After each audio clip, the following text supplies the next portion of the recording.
Okay, thank you. Then we'll call to order this planning committee meeting and welcome all members of the committee and welcome everyone watching us via the live stream this evening. We're glad that you're with us. The second item on the agenda is the land acknowledgement, and Councillor Halpin has that for us this evening. Councillor Halpin.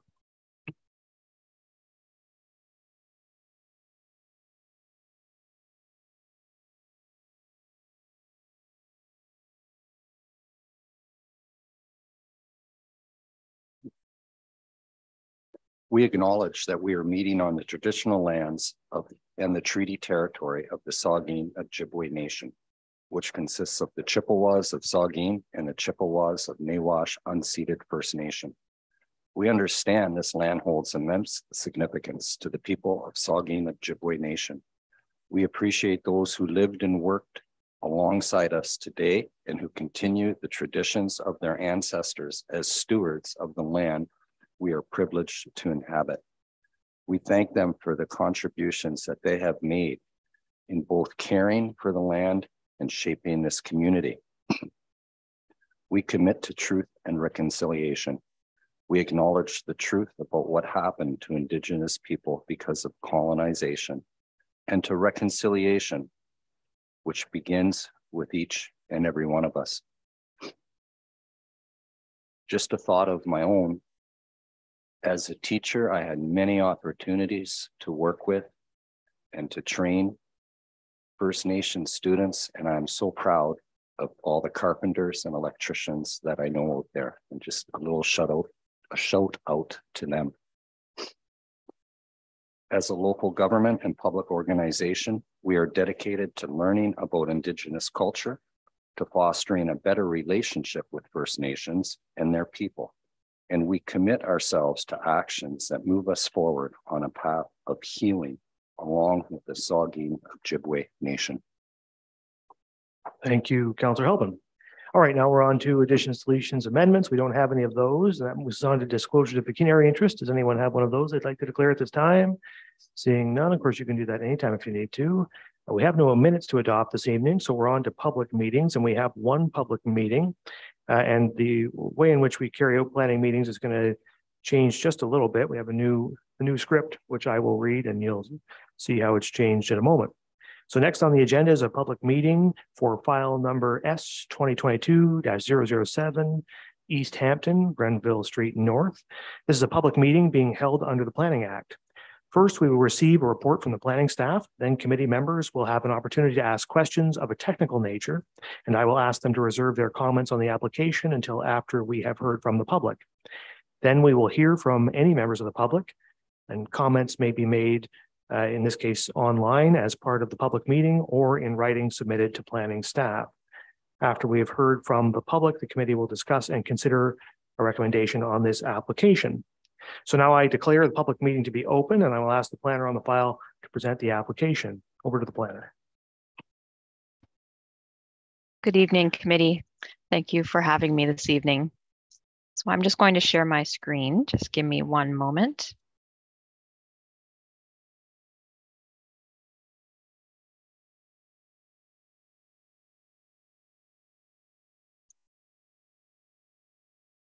Okay, I am presenting this evening on a draft plan of subdivision. The file is S 2022-007. I understand both the applicant and the agent, Mr. Ron Davidson, are on the line today and also available to answer any questions. The property is situated in Southampton. It's just near the hospital and nearby Fairy Lake as well. It's at the corner of High Street and Grenville Street North. You can see the lands highlighted on this slide. The application specifically applies to the lands in old text sublands. There are other lands also owned by the applicant, and those are outside the current application before you today. So the purpose of the application is to develop the 2.16 hectare parcel into a residential subdivision. It would include 9 single detached dwelling lots and 1 block for future development and stormwater management purposes. You can see a close-up view of the draft plan here. The full draft plan is included in your agenda package, as well as a concept plan showing the potential layout of development on Block 10. So you can see the proposed 9 lots which do front or would front onto Grenville Street North. The stormwater management easements also shown in this plan. The stormwater management facility itself would be behind the 9 residential lots and temporary facility until Block 10 is developed further in the future. You can also see on this plan that there are a roadway shown. So there are no new proposed streets as part of this draft plan of subdivision application. The lots would front on the existing Grenville Street, but there is an existing road which is currently owned by the town. It was part of an original draft plan of subdivision that had been approved on this site previously. That has since been abandoned, and this new application is now before you today. So I did include a couple of pictures for this proposal. So this is standing at the corner or near the corner of High Street and Grenville Street. This is looking down Grenville towards the ditch on the south side of the property. And this is looking down Grenville Street North from the corner of High Street. And this is just showing some of the existing development on the opposite side of Grenville Street North. There are some existing older homes as well as some newer homes, which it's hard to see in this picture, but they're behind that hedge. There's a few newer homes in this location as well. And this is looking straight into the site. It is wooded and there are some open areas as well. And so for some policy context, we did look at and consider some of the settlement area policies in the provincial policy statement. The lands are designated primary urban communities in the county official plan. And in the Saugeen Shores official plan, they are designated residential primarily with some environmental hazard as well. The environmental hazard is situated at the south and north ends of the property. The lands are primarily zoned for residential purposes, and there's a holding provision on the majority of those lands, which does require a development agreement or a subdivision agreement to be in place before that holding provision can be lifted. And a portion of the lands are also zoned environmental protection. As part of this application, the applicant did submit a subdivision application, a draft plan of subdivision, which is included in your agenda package. There were supporting drawings. One of those is also included in your agenda package, specifically the concept plan showing potential development layout in Block 10. There was also a planning justification report, a stormwater management report, and an environmental impact study. The applicants also had an archaeological assessment, stage 1 and 2, conducted on the property, and they provide a letter from the ministry indicating that that assessment had been accepted into the provincial register. We did circulate this application out broadly and did receive comments back from various agencies. The Saugeen Valley Conservation Authority specifically did ask for deferral of the application pending some resolution relating to the natural hazards on the property. We also did receive correspondence from the Blue Water District School Board, who included their standard conditions as part of the draft approval of the application. We received confirmation from the Saugeen Ojibwe Nation that they do have an interest in this proposal, and it is our understanding that they have engaged directly with the applicant in that regard. They would have an interest both from an archaeological and a natural heritage perspective. We did also receive comments from Hydro One, the Historic Saugeen Métis, the Bruce Grey Catholic District School Board, Eastlink, and Enbridge, who either identified no objection or had asked for some conditions on the approval. We did receive comments in writing from 3 members of the public who had expressed some concerns relating to the natural heritage features on the property and stormwater concerns. I also did receive 2 calls from members of the public as well, and met with one in person relating to fish habitat. There is a water course at the northern end of the site, and it does provide fish habitat. those members of the public made county staff aware that fish spawning often occurs in that creek as well. And so we will pass those comments over to the applicant and their agent to be addressed as part of a response. So in summary, the applicant is looking to submit and get approval for a draft plan of subdivision that would allow for the creation of 9 single detached dwelling lots and 1 block for future development purposes, which would include, at least on a temporary basis, stormwater management. We're bringing this to your attention as an information-only item at this point in time, and staff will provide a report regarding the public meeting and a recommendation regarding the application at a subsequent meeting. At that time, we'll be seeking an endorsement potentially or a comment from the town, which we would then bring to the county as the approval authority for draft plans of subdivision. That concludes my presentation. I'm happy to take any questions. Okay, thank you for the report. Are there any questions of a technical nature for the planner from members of the committee? Councilor Grace. Thank you, Mr. Chair, and thank you, Karina, for the report. I have 2 questions. Both are in response to the public comments.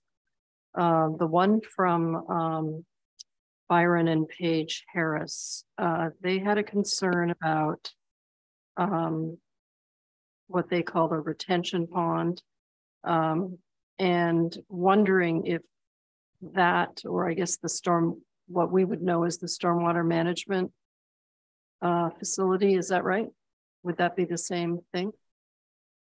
So there's actually, it's a, excuse me, thank you for the question through you, Mr. Mayor. There's actually a stage proposal. So in your agenda package is a concept plan, which shows the draft plan, which shows the 9 residential lots. Just behind that, there's proposed to be a temporary stormwater management facility. Should, in the later phases of the development, that facility no longer work with the layout of Block 10, there is the potential that that would be located to the north of the site. That's in the northern parcel that is owned by the applicant, and perhaps Mr. Davidson can fill in more details if I don't have this entirely correct, but my understanding is that it could potentially be located in that area.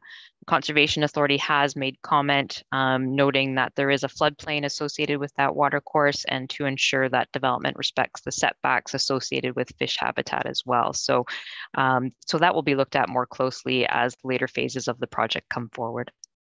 So follow up, please, to that. So this report talks about the drainage from the temporary stormwater management facility. And I believe one of the Harris's concerns was drainage from the later retention pond that you're describing in the northern part of the property. Is that, can we determine now to give them some assurance that this wouldn't be something that would interfere with their property? Yes, thank you for the question. So my understanding is that both through the interim facility and ultimately if there is a final design to come forward, the stormwater management design would take into all of the criteria, particularly relating to setbacks to natural heritage features, and that natural hazards would also be considered in the design of the final facility.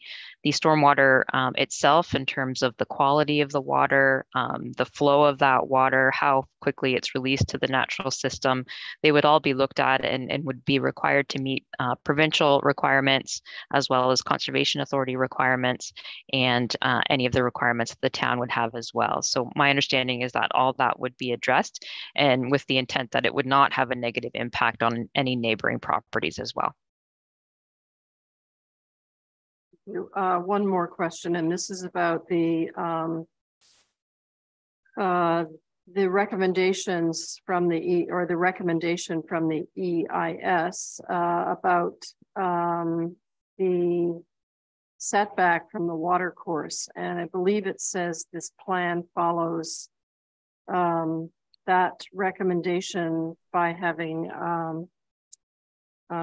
residential I think the residential development would be set back 244 meters from the water course. Is that correct? Yes, that would be correct. The minimum requirement and what was set out in the EIS was 15-meter setback from top of bank, I believe it was. And so they are exceeding that with this initial phase of the project. And will vegetation be maintained along the water course? My understanding is it would through this phase, correct. Well, how about in later phases? I'll defer that to, I don't think we have a plan fully for those later phases. And so, but the intent would be to make sure that they still adhere to all of the policies and the recommendations of the report. Yep, thank you. Okay, further comments or sort of questions of a technical nature, the Deputy Mayor. Thank you. And through you, the SVC in a number of the reports has indicated their interest in having the application deferred until a number of issues related to flooding are addressed. Do you have any awareness of how those issues are being addressed and the timeline for that? I don't have a timeline specifically, and thank you for the question. I would perhaps defer that question, if I may, Mr. Mayor, through to Ron Davidson when he's given the opportunity to speak. Yeah, so the applicant or their agent will be on in a moment, and I'm sure they're listening, so they can address those questions. Anything further from Deputy Mayor? Further comments, Vice Deputy Mayor? Thank you, Mr. Mayor. I don't know when this is coming back, but you know, I'm going to have trouble supporting this when it does come back because I don't see secondary dwelling suites. I don't see anything related to affordable housing, and I keep seeing these applications come forth, but I don't see any mention from developers about secondary dwelling suites or affordable housing. And at some point in time, it's got to stop. I don't know what we need to say to these developers. I don't think we can be any more stronger about this than we are about show something that's got affordable housing. And I was at a committee of adjustment meeting today, and three applications for new homes, all with minor variances to expand the driveway by 1 meter for an additional car for the driveway to build secondary dwelling suites in the basement. So it can be done. And I guess I might say to the developer, Mr. Davidson, why are we not seeing, you know, I understand the intent of this public meeting tonight, but when it comes back, I don't think I'm going to be able to support this one. So I'd like to hear from the developer though. Yeah, and we'll yeah, I think so. Right now we're on questions of a technical nature, but the developer's listening in, and I'm sure they'll speak to that, and you'll have another opportunity after that to speak to it as well. Okay. Are there further questions relating to the application? I do have a couple of questions. One is, Karina, these lands are zoned R1H, correct? And the R1H zone permits, in addition to single detached dwellings, it also permits semi-detached dwellings and duplex dwellings. Is that right? Yes, through Mr. Mayor, that's correct. Okay. And I did have another question. What was it now? I should have written it down. Now I forget. Doesn't matter. I'll come back to it. All right. So there are no other questions. Then we will move on to hearing from members of the public. And so we'll start with the applicant or their agent. I'm told that Mr. Davidson is present. So if he is there, or the applicant, the time is now. There he is. Mr. Davidson, if you just state your name and for the record, and the floor is yours. Yes, thank you very much, Mr. Mayor, members of council. My name is Ron Davidson. I am like Karina, I am a registered professional planner, except I am a planning consultant in this case, and I am representing Brooks Turton, who through his company Launch Property Group Inc. owns the property. Brooks is on the line with me as well, and so is our civil engineer, Ian Erickson. Ian is a civil engineer with GM Blue Plan in Owen Sound. And between the three of us, hopefully we can answer any questions that do come up, and I'll try to answer the questions, or we will try to answer the questions that have already come up. So as you heard from Karina, this property is one of 3 properties that were originally part of a really old subdivision.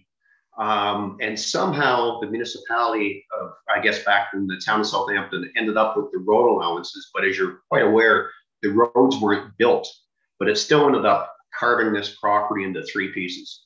That had nothing to do with Brooks. He probably wasn't even born at the time.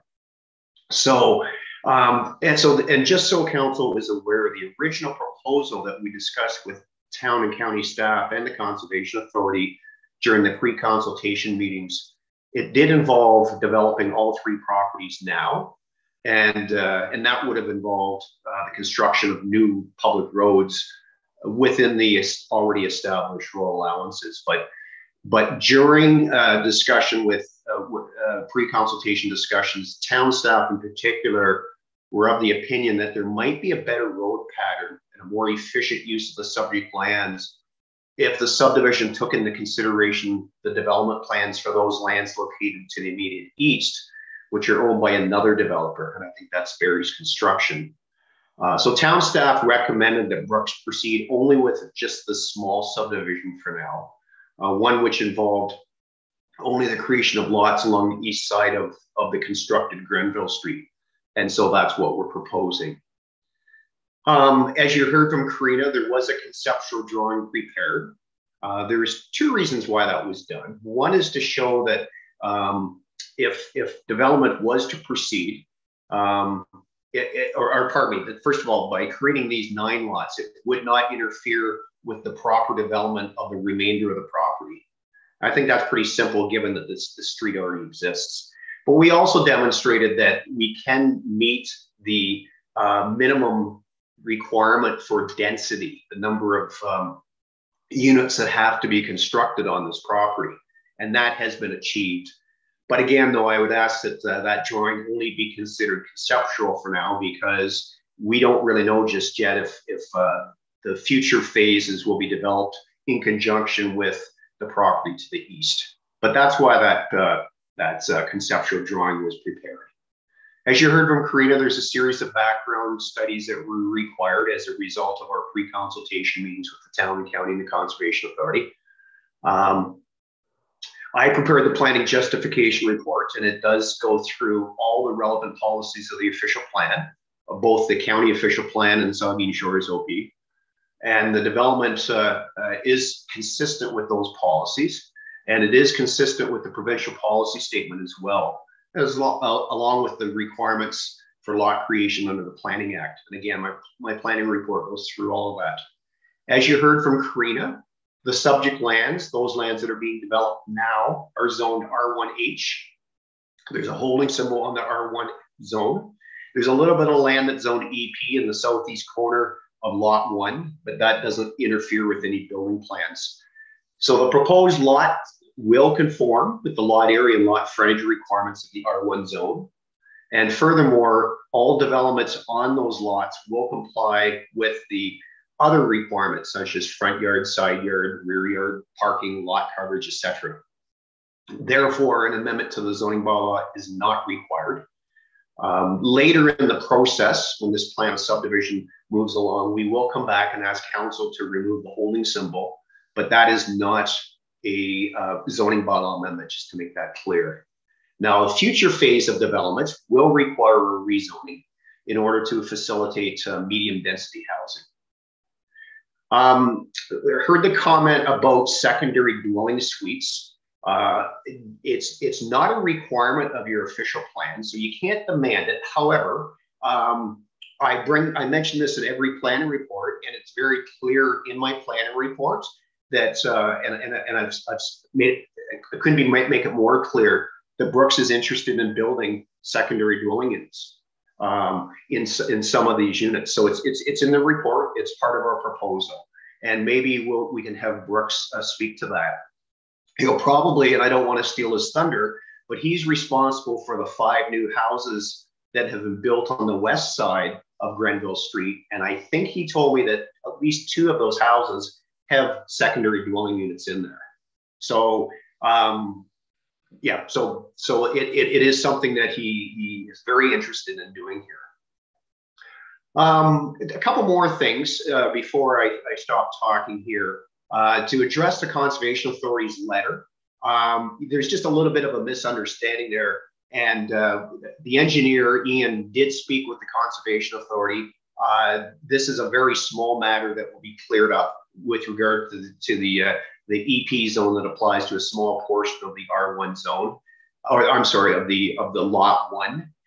We will have that cleared up in the form of a clearance letter from the Conservation Authority before we come back. But again, there was a conversation held between Ian and the Conservation Authority. And there's really no issue there, but you can believe it when you see the letter from the Conservation Authority. With regard to the water course, as Karina indicated, there is one, but that's not on the subject property. That's on the property, one of the other properties that Works owns. It's 244 meters from the closest lot, as I've indicated in my planning report. And there is the EIS was recommending a setback of 15 meters from the top of bank of that water course. So if development ever proceeds in that next phase, it will be will provide at least a 15-meter setback. And to answer the question from the one councillor, there will be no site alteration within 15 meters of that water course. It'll have to remain intact. That's it for my presentation. Thank you. Okay, thank you. Is there anyone else from the public here to speak in support of this application? Or anybody here with questions or concerns or objections to the application? I'm looking for members of the public at the moment. Karina or the clerk, is there anybody else looking to speak to this file? Through you, Mr. Mayor, I'm not aware of anyone who was wanting to speak this evening. Through you, Mayor Charbonneau, I don't have anyone else here to address this matter. And to the planner for the application, are there any written submissions that were not already discussed in the planning report, presentation, or oral submissions? No, thank you, Mr. Mayor. No further written comments were provided. Okay, thank you. So then I'll ask if any committee members have final questions before we close the public meeting and discuss the application. I'll start with Councillor Halpin, then Councillor Davinsky, then Stack. Thank you, and through you, Mayor. Mr. Davidson, what about the ponding water issue? Do you have anything, it says in the Saugeen Valley Conservation Authority report that when they went out there was 3 to 6 inches of ponding water, and that's an area that's prone to localized flooding. What would be done to address that, sir? Thank you. Mr. Davidson. Yeah, Mr. Mayor, through you, can we ask Ian Erickson to address that matter, please? Yeah, certainly. Thank you, Mr. Mayor, and thank you, Council. So I did have a discussion with the SCCA member who gave the comments. We did not talk specifically about where they were on site when they saw that ponded water. My understanding is it's not necessarily in where the housing is, where the lots are proposed, but we're more in the middle portion of the site back behind it. And they did note that there was a heavy rain the night before as well. The proposed stormwater management facility is located behind the units, essentially uphill, if you will, of the units to capture any runoff that's going towards them. The units will be themselves proposed higher than that stormwater pond. There will not be basements below where the water will be ponding in that stormwater management facility. So at this point, there's no concern with the housing and ponded water at that point. Okay. Thank you. All right, Councillor Davinsky. Thank you, Mr. Mayor. Mr. Davidson, a couple of questions.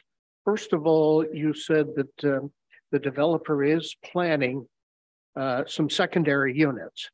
Are those secondary units planned for this 9 house subdivision, or are you referring to future developments that may take place in that area? Fair question, sir. And the answer is both. But why don't, through the mayor again, why don't we just hear directly from Mr. Turton, since he's the guy that he's not only the developer, he's the home builder. Sure.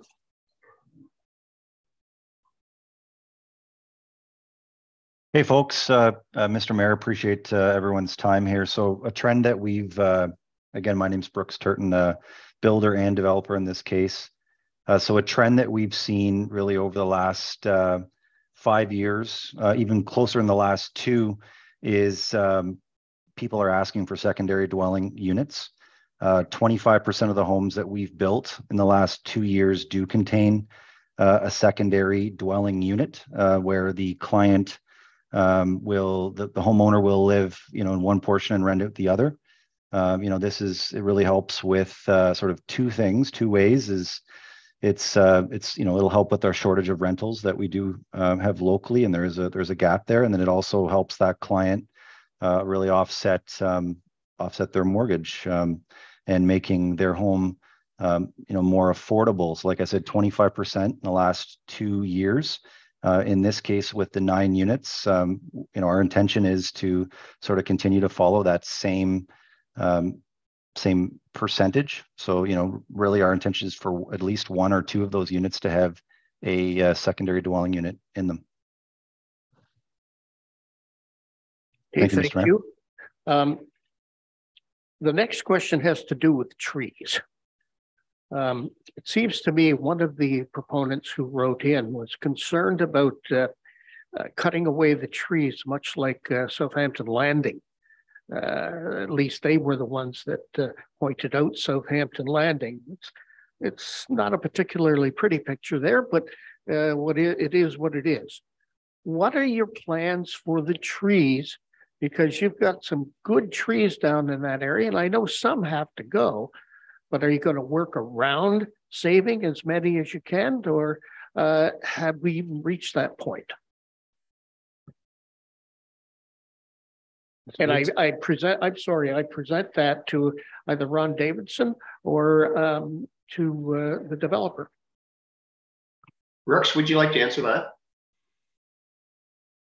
Yeah, so just to answer the question, thank you for the question, Mr. Councillor. And on the west side of the street, where we've already constructed 4 units, in the process of doing the final 5th unit, we actually transported trees and moved them to add trees to those lots to improve the rear lot lines for not only the clients that purchase those homes, but also the neighbors on that are on the east side of Winchfield that used to look at this empty lot, and we've actually transplanted trees and moved them from the east side over to the west side.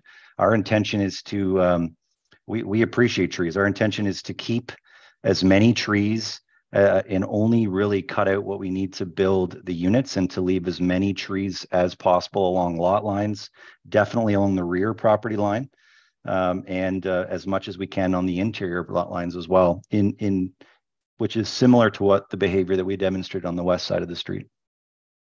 Okay, thank you. Thank you, Mr. Mayor. You, Councillor Stack, Deputy Mayor. Thank you. I just wanted to clarify a comment from Mr. Davidson. So you had said the Saugeen Valley Conservation Authority, and you had a discussion about some of the commentary in the report. Can you just clarify? I asked specifically because in several instances they've indicated that this plan doesn't reflect the commentary provided in 2020. So I'm curious both in terms of what exactly was discussed, and provided that doesn't answer the question, what's the gap between 2020 and present day where we haven't had time to address those concerns? I'm sorry, I guess, Councillor, I don't understand the question. Is it, what did we talk about with regard to the letter that the Conservation Authority wrote? Yeah, that's right. So you had stated that there was a misunderstanding. So I'm just trying to understand. Okay. Regard.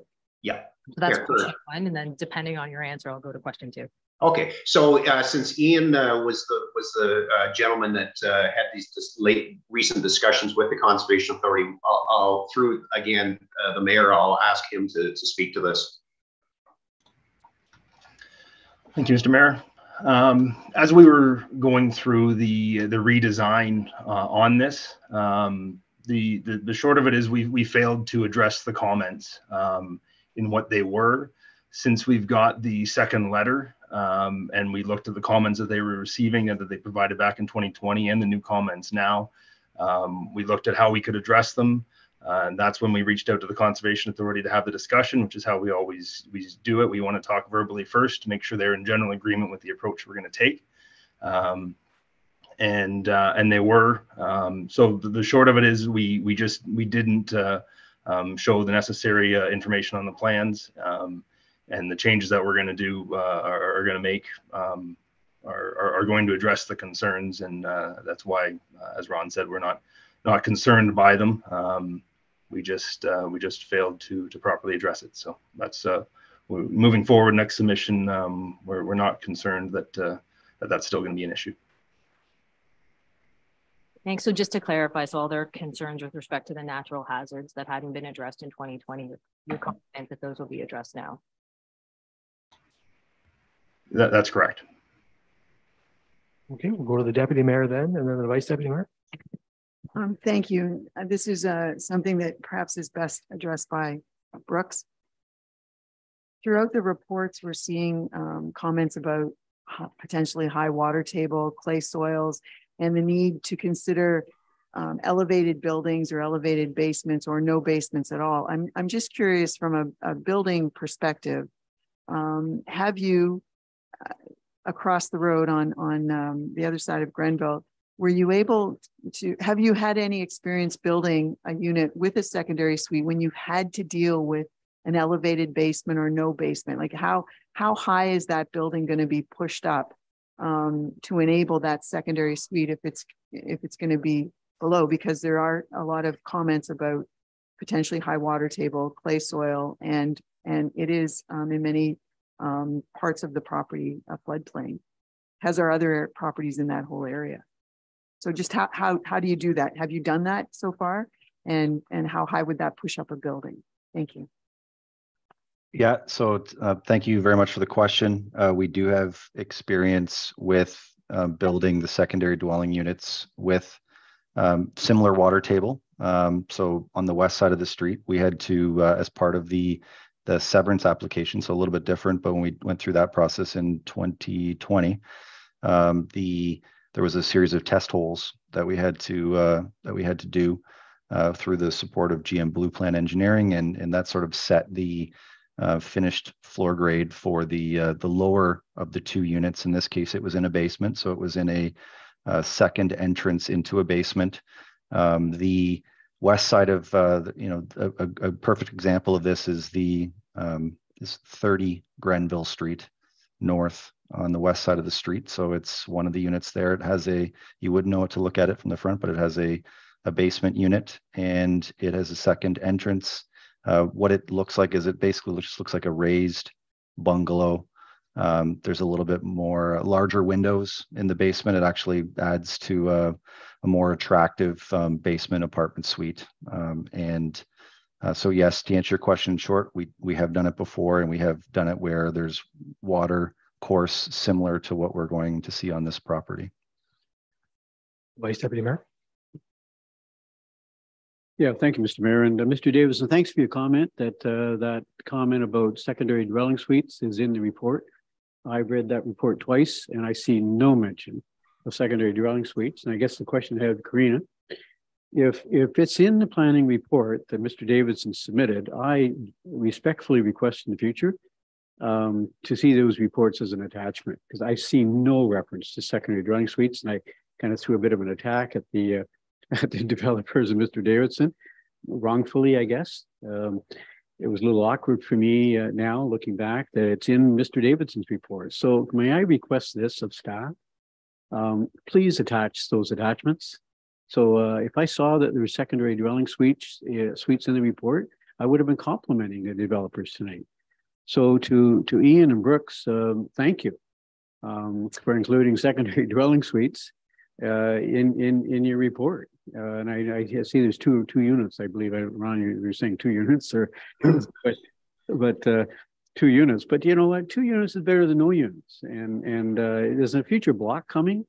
And I just want to reiterate, this council, the previous council, has been very serious about it. We have to take a look at secondary dwelling suites, affordable housing, additional units to be put into the rental market. We just working tirelessly to work on the housing situation. So Ian and Brooks, thanks. You know, for paying attention to the fact that we need additional rental units in this community. And Ron, I don't know whether I apologize or not, but I did not see your comments. So I think in the future, I really need to see those to staff. Okay, thanks. May I answer that question? Yeah. Okay, thank you. So yeah, page 2 of my planning report, there's a section entitled section 1.3 secondary dwelling apartment option. And I won't read it all to you, but it explains, first of all, as a planner, I'm a big proponent of that. I will talk to every client of mine about putting that in there. And as I'm sure every councillor is well aware of what has transpired with Bill 23 that's now in effect.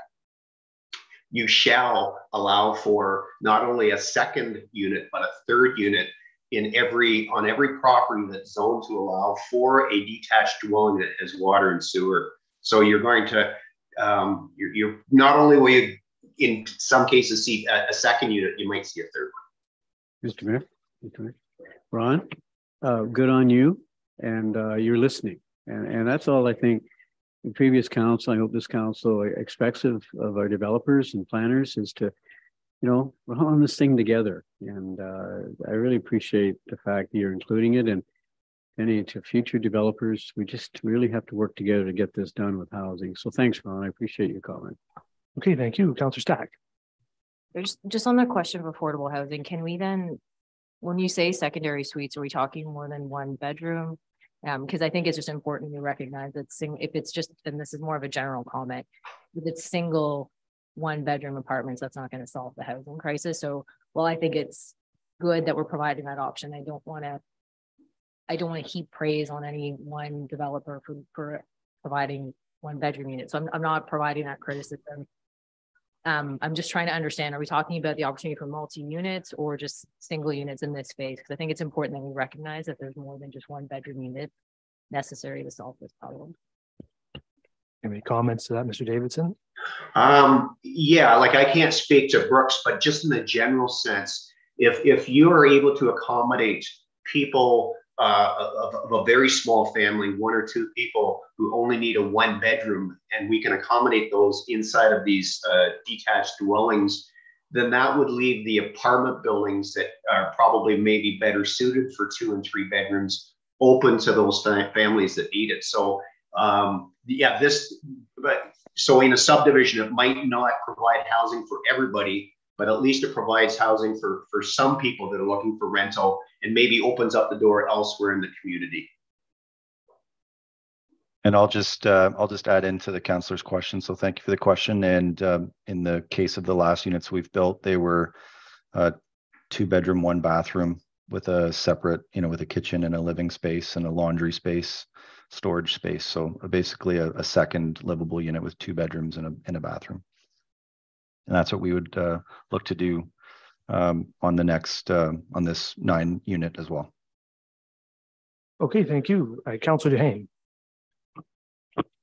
Yeah, thanks. Through you, Mr. Mayor. This one's for Mr. Turton there. Do you know what their approximate rents are for the single or the secondary dwellings on the west side of Grenville?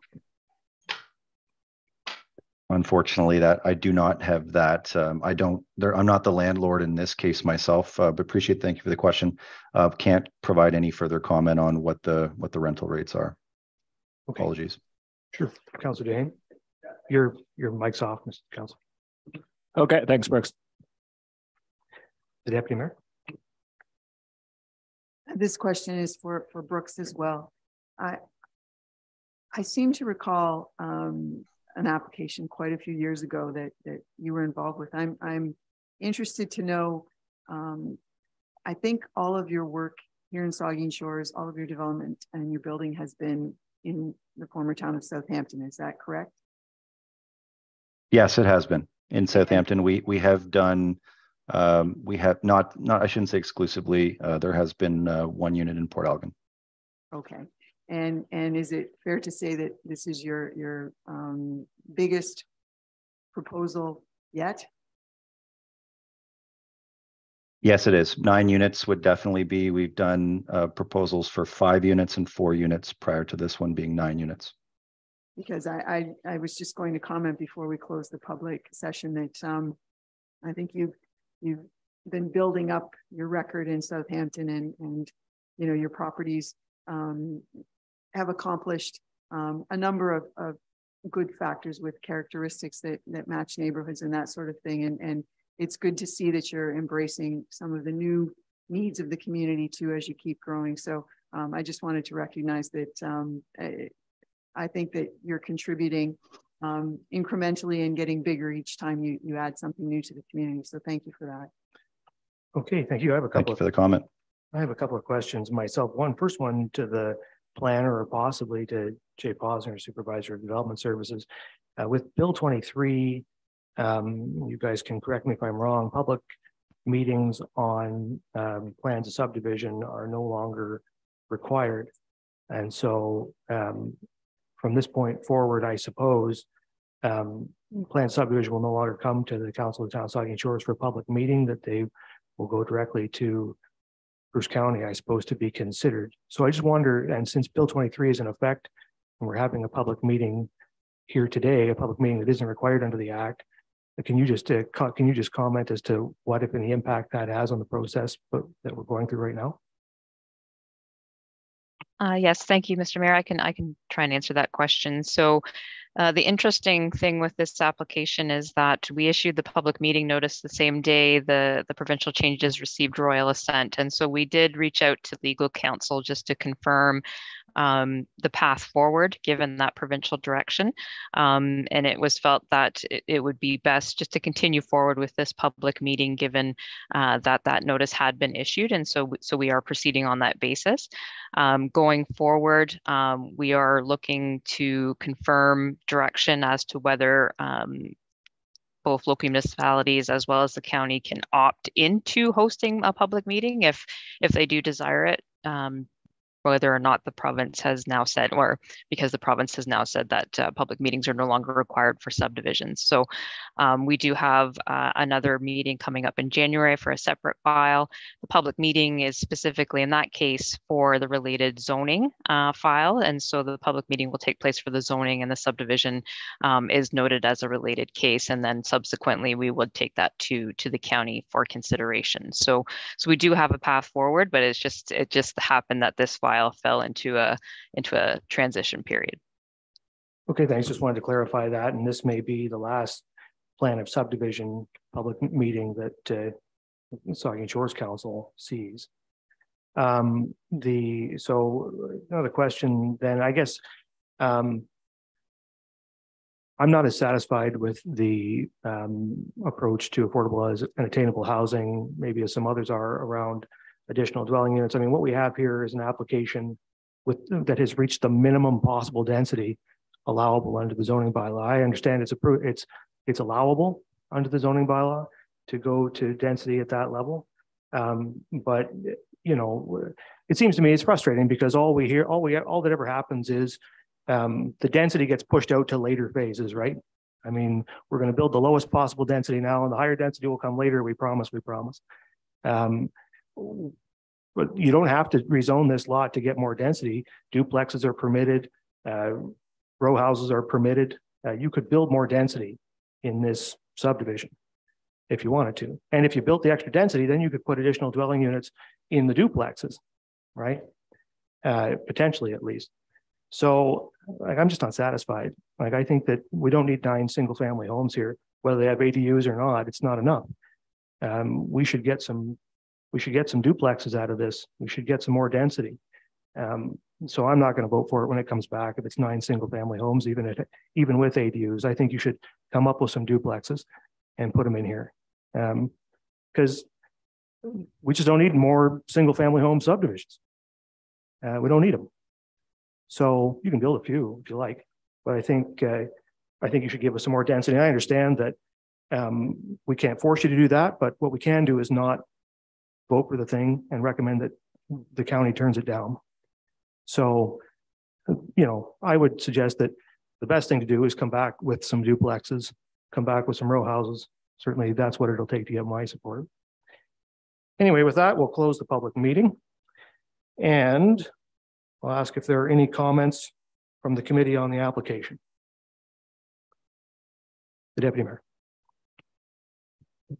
Well, it relates more through you to the plan related to the whole site.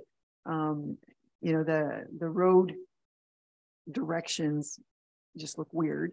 And of course, there's a development that's been in production for quite a few years immediately to the east that has one way in and needs a way out too. So I'm really interested in seeing or hearing that has things moved forward, that an old plan of subdivision, which never happened, which did draw those lines on the map, maybe that doesn't need to be taken so literally, because you know there's a new way to do roads in this area. So I hope that, you know, we just saw an idea, I guess, for the rest of the lot, but I think there's a better way to do roads through there that would better match what potentially will happen to the east. I am encouraged though by the site plan or the concept idea, because it does have greater density in other parts of the plan. And in fact, the density block, I think it's labeled as block 33, coming right off of High Street, which could potentially be an apartment complex. And then you've got townhouses with, again, coming direct off onto a new road with two sides to the road, of course. So there's townhouses shown on one side. There's nothing shown on the other side yet, really, in terms of what that might be, duplexes or single. I think the right place for single family units with ARUs and secondary suites, I think the right place for those is along Grenfell, where the other side of the street matches that. The place to get something that's a little different density or a much higher density is coming in off of High Street, where you're creating a new neighborhood where it will have its own character and set that tone. So in terms of the 9 units on Grenville, I think that that's the right place for that style and that size of accommodation, because it matches the other side of the street. It matches that part of Southampton. There's a lot of other potential there though with the rest of the lot. I would hope though that, because I don't think we're going to see it again, I would hope though that the conversation continues about meshing better with the development to the east, so that the road network can not look so wonky. But I think this is a good project in the right location for the style that they want to build. Thank you. Okay, thank you. Further comments, Vice Deputy Mayor? Yeah, just a closing remark, and I heard Councillor Stack about heaping praise on the developer, and you know, I just this is a whole lot better than we heard from past developers. We send a message out to developers, come back with secondary dwelling suites and some higher density. And this to me is a start. But then I listened to you, Mayor Charbonneau, and maybe I was a little too quick with heaping praise. We simply, and I understand where you're coming from, and we've preached high density for what, 1, 2, 3 years now, and what are we getting back in return from developers in terms of high density? It's so slow, and so I think when this comes back, I hope they listen to you, about the semis and duplexes and so on and so forth. 2 secondary dwelling suites of 9. I don't know. Maybe it should be if those single family homes do get supported there, maybe it's 3 or 4. But just have to continue to make inroads with creating more rental units and high density with some of these properties. We've been told it's going to happen by developers, but I haven't seen a whole lot of results. There's been a few, but not many. So anyways, I understand what you're saying too, Mr. Mayor, and I'm close to where you're at. Thank you. Sure, Councillor Halpin, and then Dubinsky. Thank you, and through you, Mayor. Mayor Charbonneau, I really agree with your comments. And for Councillor Grace, I think Southampton has many streets with townhouses on it. So to say a townhouse wouldn't fit in, I mean, there's all the Gray Street, there's just a lot of places where there's row housing. And I think that row housing keeps with the character of the town, in my opinion. Thank you. Okay, thank you, Councilor Davinsky. Yes, I wanted to comment on that too, and I agree with the deputy mayor and the thoughts she had about these 9 units don't necessarily bother me, because I saw reports that there were going to be duplexes, townhomes, and apartment buildings elsewhere off High Street in the same subdivision. Now, when that happens, I don't know. And if I could, through you, ask Mr. Davidson or the developer, what is the timeline? Is there a timeline? Any idea? We can direct that at the planner. The public meeting's closed, so okay, we can ask the planner if she has an idea. My apologies. Yes, thank you. Through you, Mr. Mayor. I don't necessarily have that timeline, but we can certainly include that in the report back when we do bring that recommendation forward. Okay, I would be remiss to vote against what's happening here, because there isn't the multi duplexes and so on. They will come in good time. I realize that we have the problem now, but I think we have to move forward on this. And the fact that we're not going to hear much about it anymore just drives me around the bend. I mean, that's absolutely crazy, but hey, I'm not in charge. So we'll see what happens. I will go with the plan as it is right now. Thank you, Mr. Mayor. Yeah, thank you. And just to be clear, we're not going to be voting on approving anything tonight, just receiving a report for information. I certainly will be voting in favor of that recommendation, and no reason not to vote in favor of that. My comments were that I won't support the application when it's not coming back here when it comes to Bruce County, if it doesn't have some more density in it. But I will just make the comment, and I think we really have to, this is just my view, great respect to my friends and colleagues. I just think that density belongs everywhere, in every subdivision, in every development.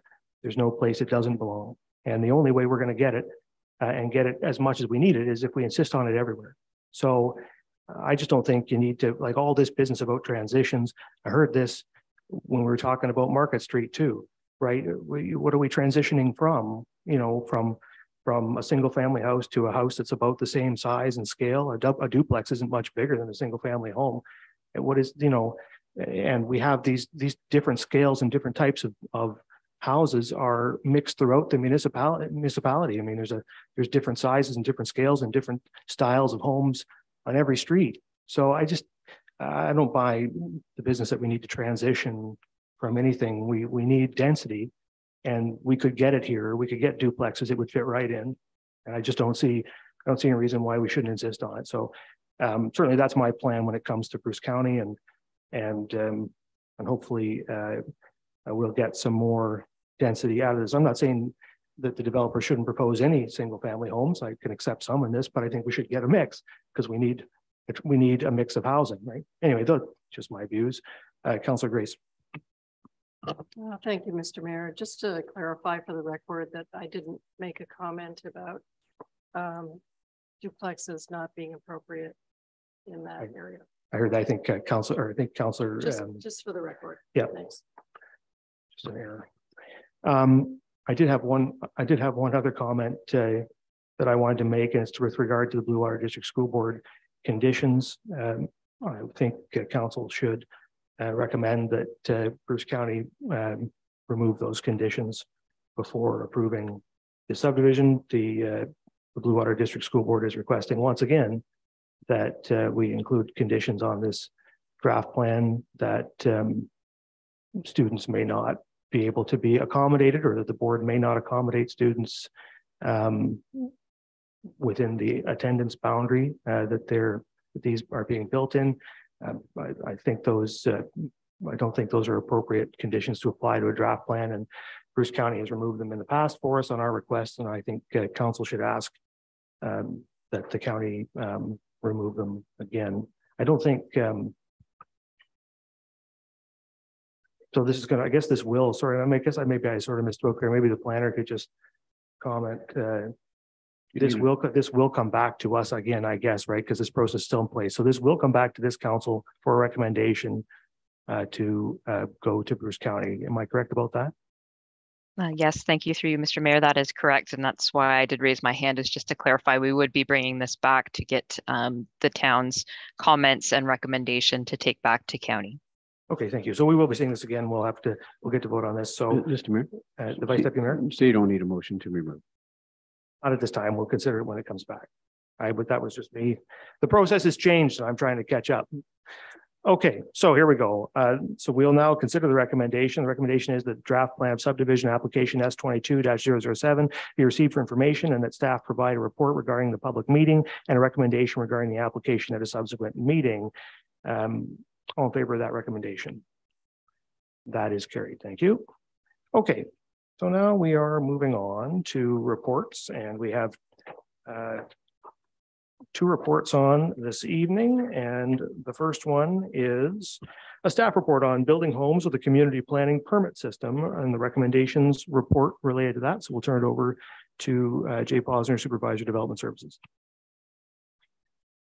Thank you, Mr. Mayor. And I just would like to use the opportunity to introduce really our consultant who's going to lead us through the final report and his presentation, give us what we covered over the last 10 months. It's been one of my career pleasures to work with Hurdle Planning and his team so far, and I hope it continues. I do have to say that publicly, and it's not because he's paying me under the table, but because I genuinely believe that. So I think what we're going to go through is to understand what we've done, as I said, over the last 10 months, present the at a high level, but get really into what I hope is the content of his presentation, which is we would like to recommend that the town proceeds to prepare a CPPS.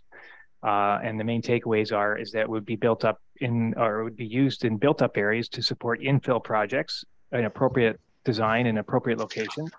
It would be a complementary tool, and that I discovered reading the report that it can't stand alone as the solution to housing. It is just one tool, not the tool. And I guess finally, before turning it over to Sean, is that needs to be done in a proactive way with the community. We definitely heard that there's support for CPPS, but what we heard also led us to believe there's much stronger need to educate the community and stakeholders about what it does and what it can do, as before we can start asking for their informed engagement and informed consultation. So with that, with your permission, turn it over to Sean to lead us through his presentation. Thank you very much, and Jay, on behalf of the team, back at you. Jay didn't pay me to do this either, but I do want to say that it's been a pleasure working with Jay and Sibriel and Mark and the entire team at the town. Residents, builders, everyone has been really, really wonderful to work with, and it's been a great project. And we hope to continue our work as well. So thank you. And we know that leadership comes from the top as well. And it's really nice to work in this environment. And we're really excited with what the town wants to do and coming up with ways to help it do that. I'd like to before I just share my screen, I just want to let you know that joining me in the wings is two very important members of my team, Dr. Stephen Weber from Urban Formation, who did the economics and housing and demographics analysis. And my amazing partner, co-conspirator, co-principal planner, Annika Hui, who is with us, and not wearing all black for once today, which is nice. And so they are, well, I will do primarily the presentation sort of in chief. They will be, they can certainly help me answer some questions that you may have. So you've got the right people in the room to help you understand what we're trying to recommend. So with that, I will share my screen.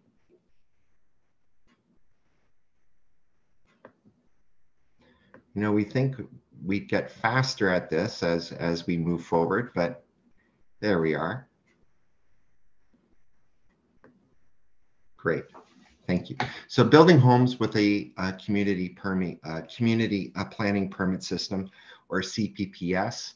Planners just love their alphabet acronyms, don't we? I'll probably say CPPS or maybe permit system.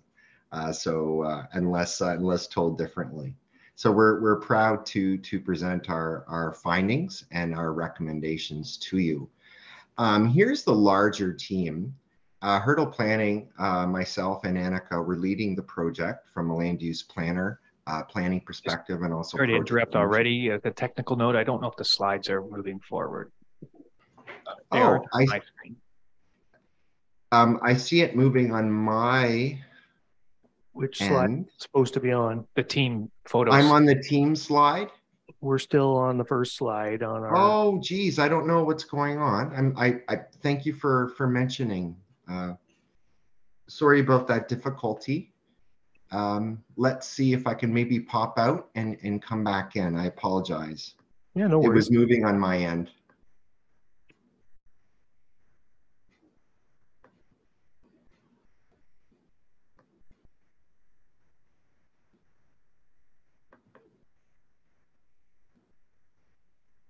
Sorry about that, everyone. Here we go. So you see the front screen now? Yep, we have the main screen. We have all the slides up. There you go. Now you're moving it. There you go. Excellent. Wonderful. So in addition to myself and Annika, who were the project managers and land use planners, urban formation led by Dr. Stephen Weber, housing and market analysis, and not with us today, but certainly their report is prominent in our work to back it up. The consultation team led by Process, Nadia Galati and Casey Hinton, and they partnered with a very excellent Indigenous-led shop called The Ridge Road, which specialized in our consultations and outreach to the Métis of Saugeen Shores and the Saugeen Ojibwe Nation. So really proud of the work of working with these amazing people.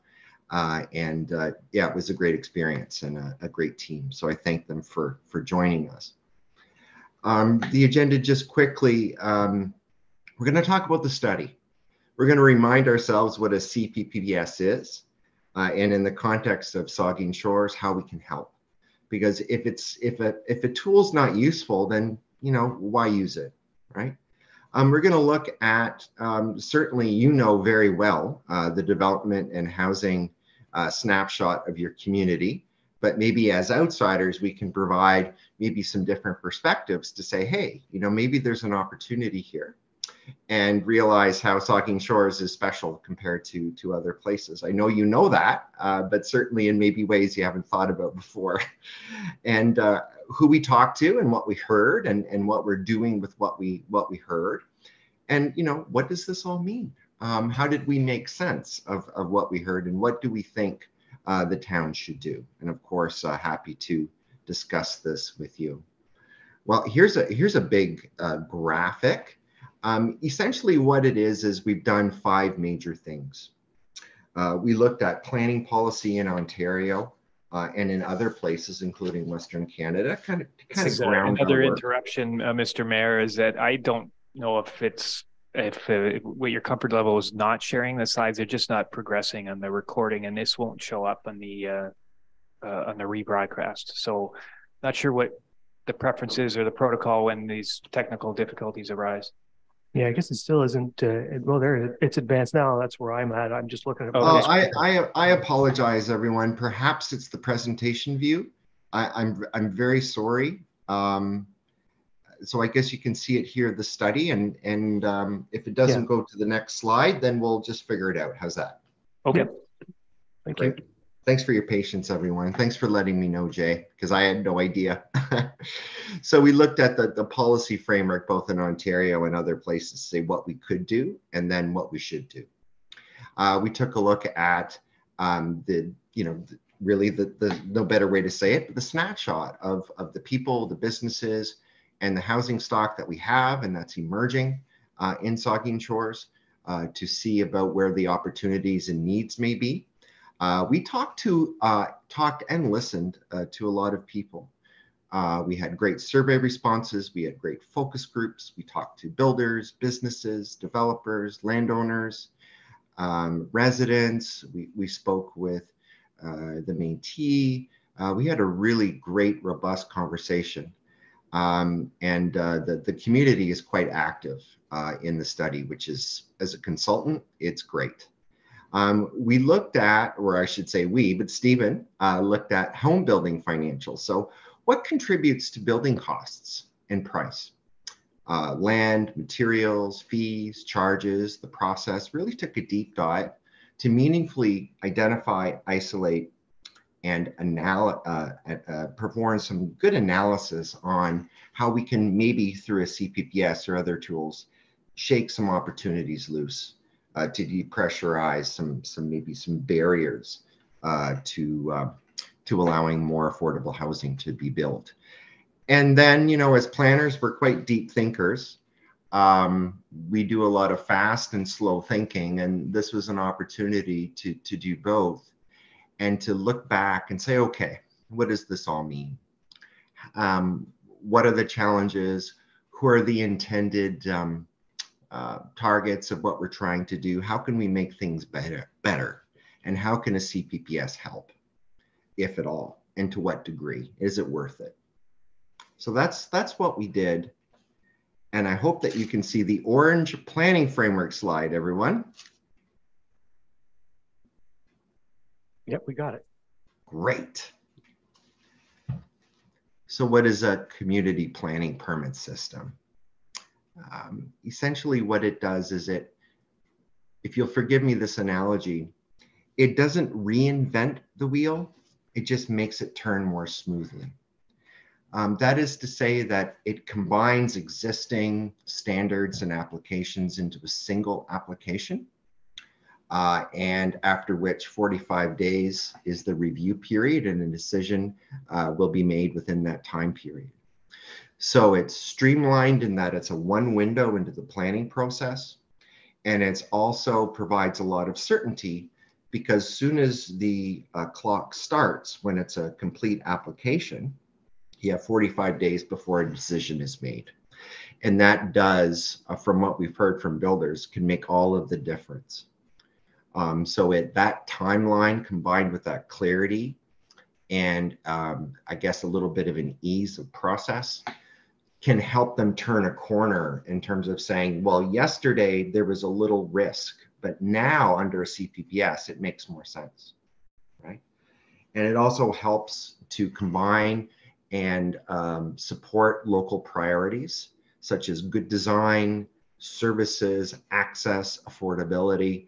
It really does help achieve a lot for not just the builders, but the community at large as well, depending on what you put into a CPPS and how you position it and administer it within the community. And we have some ideas, obviously, on how that can work in Saugeen Shores. There are 7 municipalities total in Ontario that are using, or at least thought of using, a CPPS under the Planning Act. But only 4, Brampton, Carleton Place, Gananoque, and Lake Bays, have actually implemented a CPPS to some degrees. I think there could be many reasons for that. One is, well, it's relatively new process. And so the fewer people that do it, it creates some uncertainty, saying, well, I'm not really sure. So I'm glad Saugeen Shores took the step to say, let's give it a shot. However, outside of Toronto, thanks to a lot of the work that Annika has done, there are many, many examples of a equivalent CPPS system, especially in Alberta, which uses development permit systems quite regularly. And with a lot of frequency, and in the Alberta case, can be specifically noted for use for affordable housing, especially in resort towns where there are a lot of workers in the service industry who need accommodation. Otherwise, large tourist companies would be really hard pressed to exist So there's that extra market incentive for affordable housing through a permit system there. So looking at demographics, you certainly don't need to hire a consultant to tell you that Saugeen Shores is growing. But it's interesting when you sort of zoom out, Saugeen Shores is growing at a rate that's essentially 3 times the provincial average. So not just you're fast growing, but you're really fast growing. And another thing to, I think, note, and this really does have quite a significant impact on housing and affordable housing, is that about 1/3 of your population, quite a large segment of your population, is aged 25 to 44 years old. And that growth rate is significantly higher than other cohorts. Same with children aged 0 to 14. So not only is your population growing, but that early to middle segment of the population is growing at an increasing rate. And there's no sign of that bubble bursting. There's no sign that that population trend won't continue, which will have significant downstream impacts on housing affordability or inaffordability unless things change, which is a nice lead in to this snapshot of the current housing stock. And I thought it was really interesting sitting through the previous presentation on that subdivision. It really does, I think, support a lot of the things that we found out. For example, not atypical in Ontario, the housing mix is approximately 60-40 in Saugeen Shores, meaning 60% single detached homes and 40% row homes, townhomes, and other sort of multi-units, which would be apartments. That's not a bad average. It's usually a baseline. However, it should be noted that at least since the pandemic, the market, this is not just a Saugeen Shores challenge, but certainly widely, we've seen that the market really go all in single detached homes. So that 60-40 mix certainly has not held recently. There's been a real move towards detached homes. In fact, 8 out of 10 starts in 2021 has been single detached. And it's likely to continue, especially with margins and price points being what they are. So prices, obviously, you don't need us to tell you that the price of homes are rising fast. But I do want to point out the stratospheric increase in condo townhomes, 160% increase. Condo townhomes are generally at the affordable segment of the market. And if those are increasing in price 160% over one census year, census cycle, 5-year cycle, then that's a warning for what is considered to be an affordable unit. So those affordable units become inaffordable. And when that happens, that's a sign that we've got a real challenge on our hands. And that's certainly what we see in Saugeen Shores. And Saugeen Shores certainly is not alone. But at least you're identifying the problem, right? So rents, continuing on that sort of affordable spectrum, rents are, as you know, rising faster than other types of housing. And that has a double impact on affordability because it affects those who are already kind of at the extreme ends. They are younger residents, they are older residents, and they generally are lower income earners. So when rents rise by significant factors, 3 and 4 times the rate of inflation, it puts extra burdens on the vulnerable population who are already paying a disproportionate amount of their income to housing.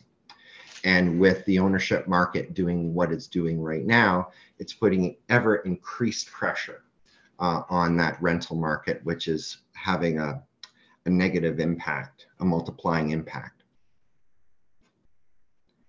We had a really great time talking with your community. We really did.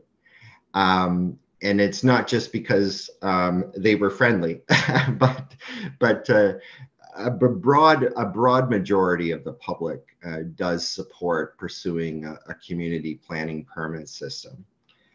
And with the aim that it does streamline and bring more affordable homes onto the market faster. I do think that's worth noting that two things. Firstly, the range of support for a CPPS was highest, about 74 or 75% among those aged 25 to 34 years old. And so that's a cohort that's actually going to keep becoming and staying very prominent part of the Saugeen Shores population. And so that's quite an indicator that this is a key issue and that they are a group that will be affected positively or negatively by how price and housing costs go. The second thing is that there is a bit of a quid pro quo to that to say, look, we strongly support what you're trying to do, what you're proposing to do. However, make sure that we're involved and we stay involved. If and when you go to the next stage, determining what the CPPS actually looks like, where it's applied, what it's aimed to achieve, we want to make sure that we have control and a say in what the look and feel, the types of uses, density, location, etc. are before we move forward. So that was a very, very strong message that we heard.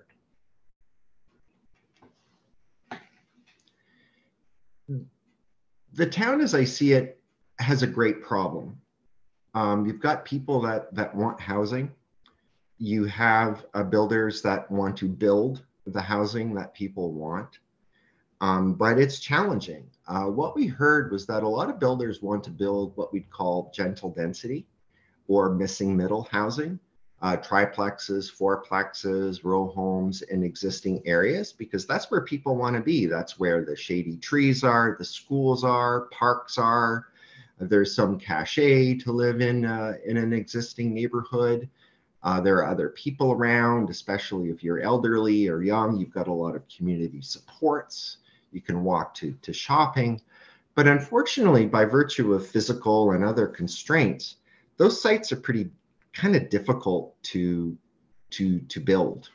They're tricky. There are a lot of different application processes and some considerations. You literally have a lot of neighbors.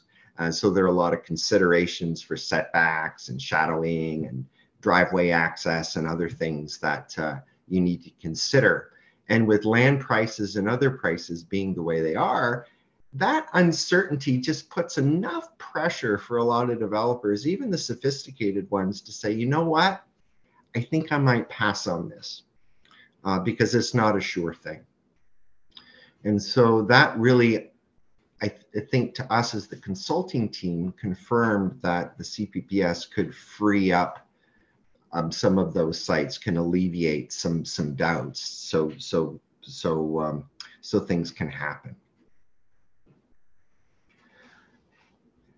We, in addition to consulting with the broader community, we did have quite a bit of contact throughout the process, including with Karina and her colleague Jack Van Dorp at Bruce County. We had a lot of touch points, a really good collaborative relationship. Every time we needed them, they were there, provided us with some inputs, anything we needed. And that will continue. Certainly, if we move to the implementation phase, they'll certainly have a big role in that. We spoke with the historic Saugeen Métis, and we also made contact with the Saugeen Ojibwe Nation as well. Recognize that the late summer and fall is a very busy period especially for Indigenous communities. And we will make contact again with First Nations, Indigenous people in the next phase of work. And I really enjoyed meeting with the Métis representatives, who talked a lot about housing for people who would otherwise, I guess, be a little bit invisible, like the elders, for example, in the community, who would, live down the street, and it's difficult for them to find housing. And that was a real moment, I think, for us on the team to hear that, because it made things less of an abstraction and made it very real, and gave us a challenge. So we really, really appreciated that. So what does this all mean? A famous consulting question that we love to ask ourselves. We summarized in just sort of a snapshot or a hockey card, so to speak, some of the key things that we do believe through the research and what we've heard from other jurisdictions and our own analysis, some of the key benefits that we think would make it worthwhile for the town to at least seriously consider a CPPS and move to the next stage, which is implementation, is that it creates consistency.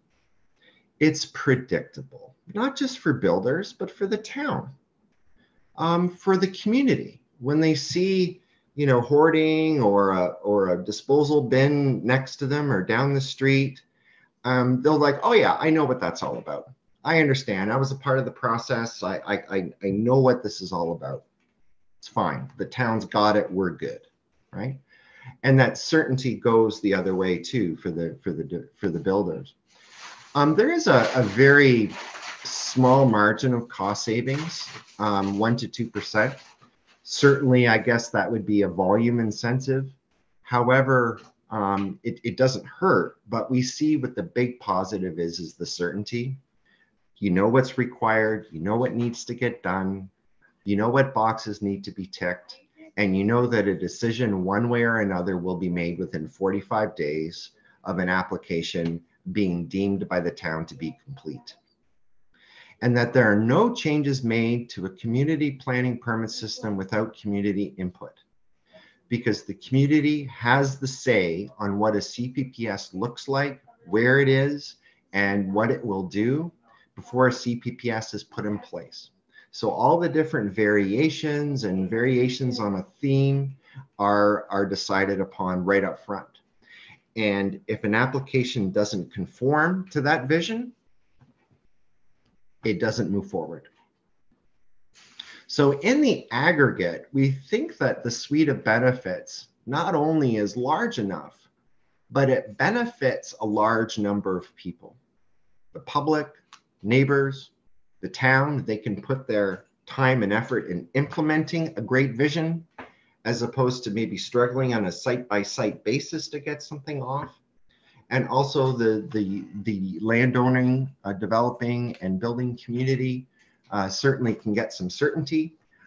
They can maybe get better interest rates because they can tell their investors that they have a certain time-sensitive process. They know the rules are very clear, and that there's very little room left for chance. So we do think that there's a win-win-win for a CPPS for going for the next stage, which leads us to our recommendations, and they are chiefly two. The first is that we think that the town should move to the second stage of the CPPS program, which is to take the steps necessary to implement a CPPS, to make it easier to build infill housing and apartments in the existing built up area. So for example, 3 and 4 plexes in existing neighborhoods and apartment buildings in centers and corridors, including downtowns. And the second step would be, second recommendation is beginning next year, which is next month already, is to take the steps required to build a maiden Saugeen Shores approach to a CPPS. So to continue the work that we've already done to determine the specifics of the CPPS. So the types of housing, where it would be, the heights, the densities, site design, access, parking, and to do more in-depth financial analysis and more in-depth consultation. And then to make all of the changes necessary to the planning documents at the town to implement a CPPS. And we think that a CPPS process to implement would be about 1 year, but that does not take into account any appeals. You certainly, while you cannot appeal an application, an individual CPPS application, once the CPPS is in place, you can appeal the process itself, right? So that is a quote unquote normal public process with an appeal period, which makes it all the more imperative to get the process right. And so with that, the next steps, part of our reporting, we do recommend and happy to report back to you within the next few months in Q1 2023 on providing a little bit more information in terms of what those next steps are and how long they would take, and a little more detail in terms of the order of operations, in terms of some of the finer grain analysis that would need to happen. And the public and anyone can click on the link to go to the dedicated CPPS webpage of the Town of Saugeen Shores website for updates on the process to date and any potential next steps.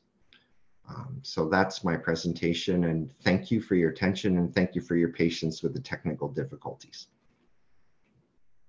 Okay, well, thank you, Sean, for the presentation. We'll ask if there's questions or comments from members of council. We'll start with Stack, Grace, and the Deputy Mayor.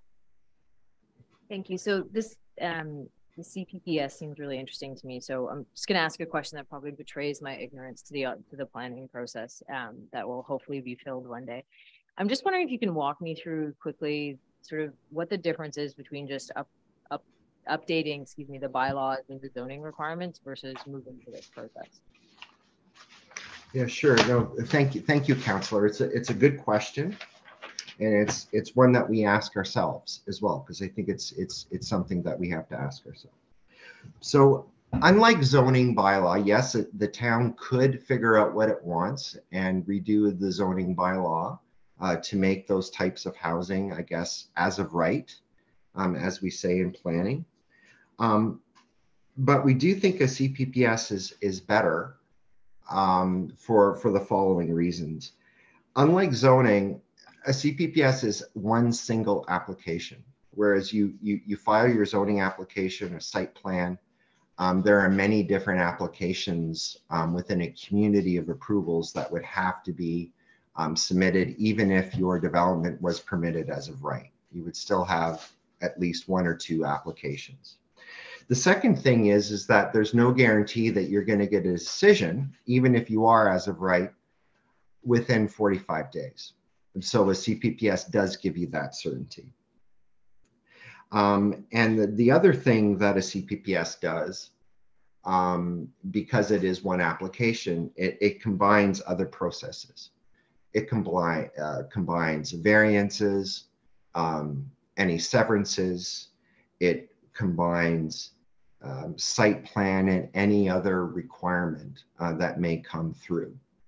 Environmental requirement, infrastructure that's dealt with, folded into the process. So sometimes, you know, for lack of trying, not for lack of trying, but sometimes zoning, even as of right, doesn't alleviate a lot of the problems, a lot of the complexities that can still arise. So we do think that a CPPS does what zoning should do, but does it in a better way.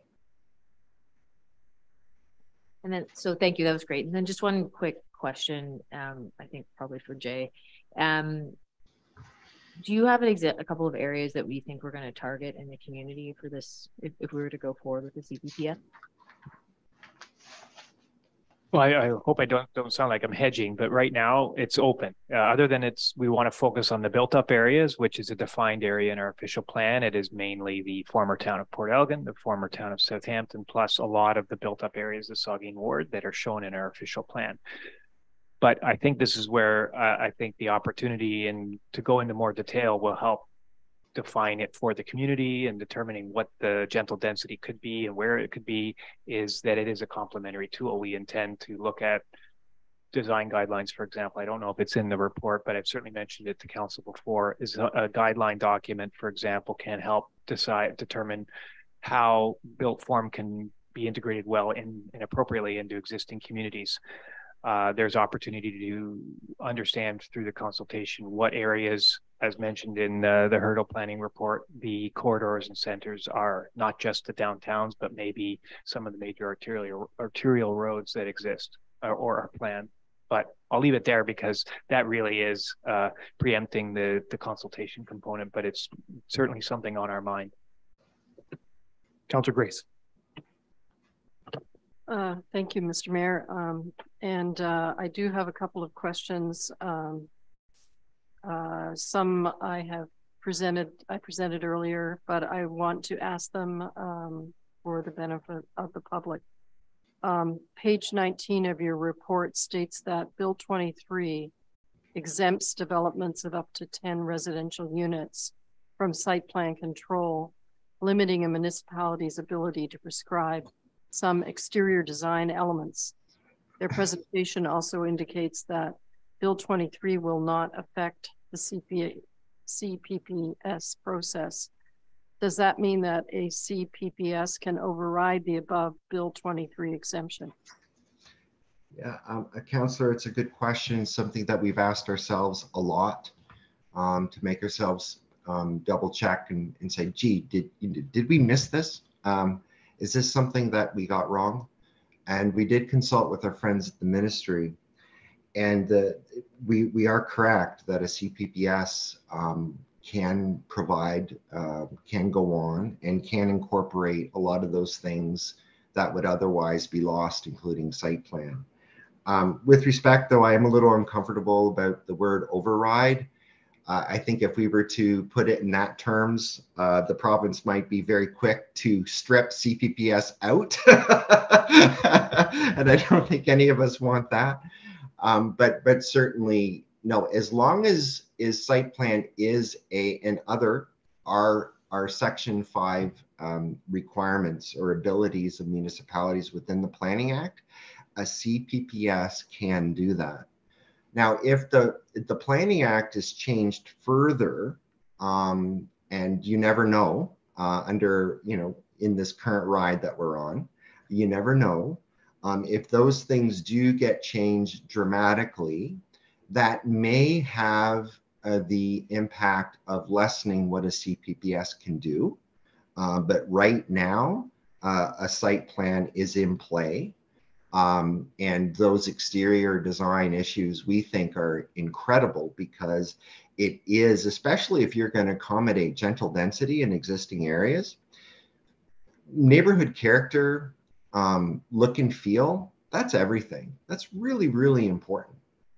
It's not necessarily so much what the density number is or the height is, and how it feels. That's what really matters. If you're next door, you don't care if it's 4 FSI or 2 or whatever it is, and how it just matters if it shadows you or not. Is it nice to look at? Does it block your view, right? So design is really important for that. So we're confident that a CPPS will allow the town to do things that under current changes it wouldn't be allowed to do in this area. Thank you. I agree. I see that as a big advantage, because obviously providing more affordable housing is a priority for us in adopting this type of system, but it's challenging to try to maintain that design standard while you have a very quickly growing while you have very quickly growing housing stock. And particularly, I think what I know a lot of us are concerned about the potential loss of our small town character, not just because of quality of life, but there's a real economic importance to maintaining that character, and also our tree canopy, existing tree canopy, which is another benefit, I believe, that the CPPS offers potentially, is the restrictions on site alterations. So those characteristics I see as being really important to maintaining the backbone of our tourism economy, as well as our quality of life.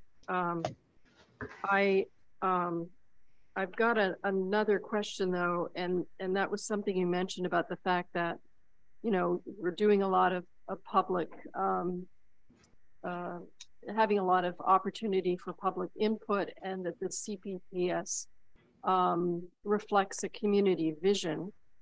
How long does that CPPS, how long is it in place? What, like, I know with an official plan, you have the opportunity to review it within 5 years, and that review gives the opportunity to reflect the changing values and needs of that community. How long does a CPPS stay in place before like other considerations, it's up to the town with public input to decide the length of time.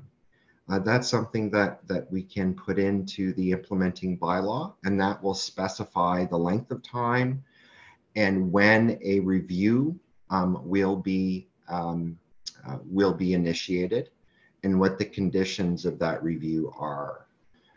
So again, with public input, we can take the temperature of the building community, of the public, to see what would be appropriate. Currently, I'm not the economist, Stephen Weber is, but currently with interest rates in flux, inflation in flux, there is some uncertainty on things that we don't control as much as we'd like to.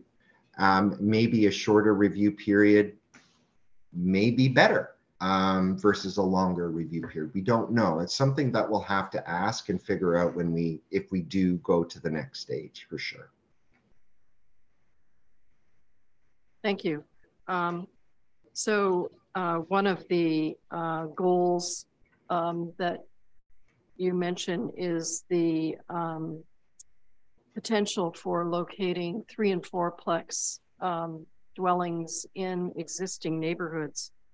And I guess this is something obviously that would be handled through the community consultation process, but I mean, are we talking about all existing neighborhoods, like the estate neighborhoods that we have recently? There was one estate type neighborhood that we recently approved an application or a subdivision plan for, or is this is something that would be determined through the community consultation process?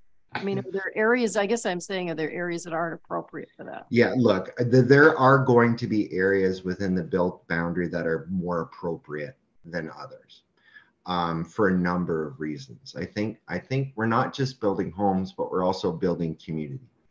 So where there are areas that have good access to schools, to shopping, to parks, to other amenities, that would make more sense than other areas that may not have that capacity or location.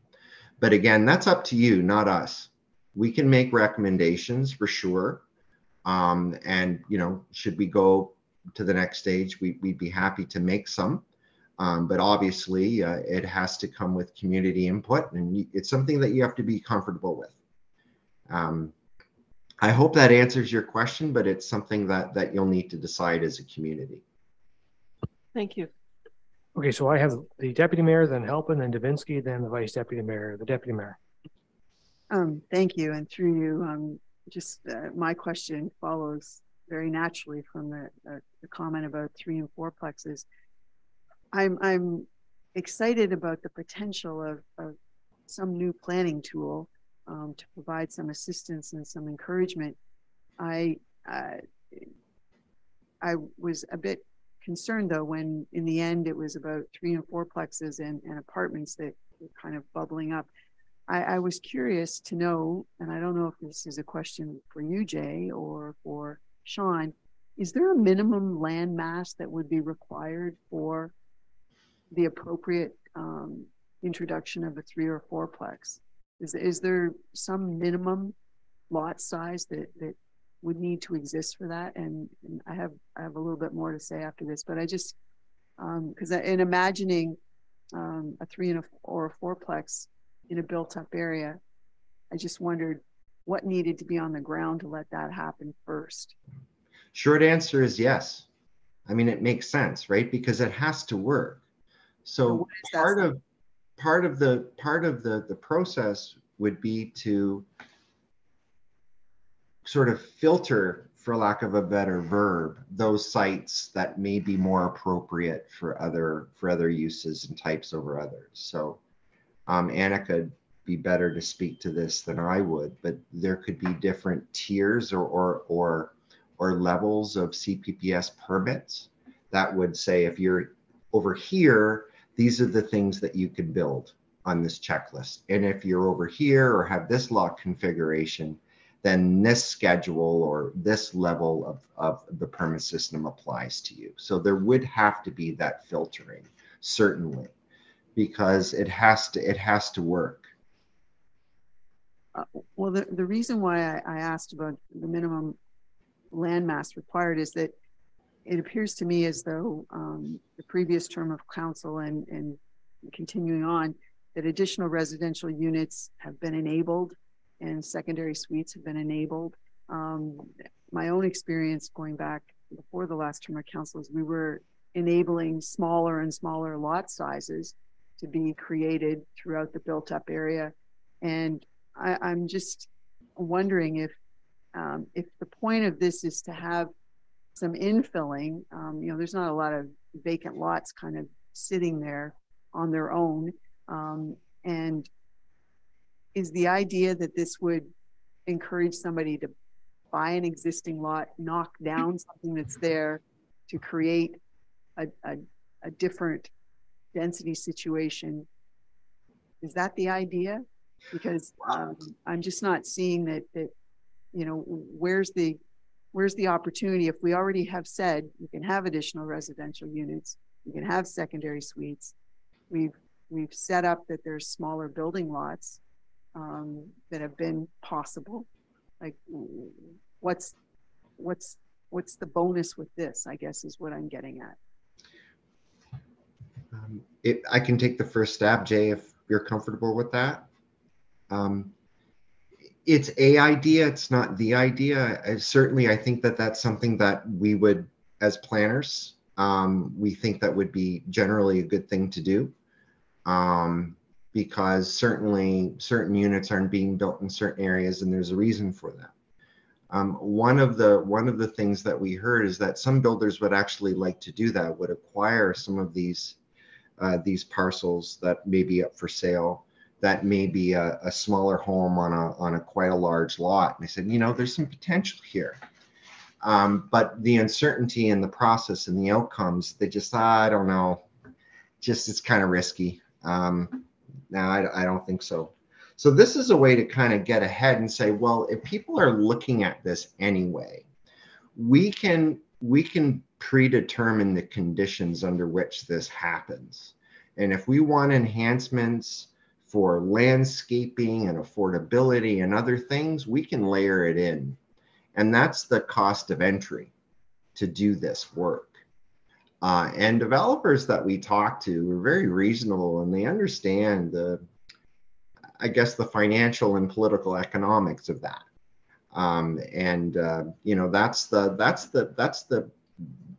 That's the trade-off for playing. And so we don't necessarily see that happening everywhere, but where it makes sense, we see a CPPS making it easier for people to do what everyone agrees is a good thing.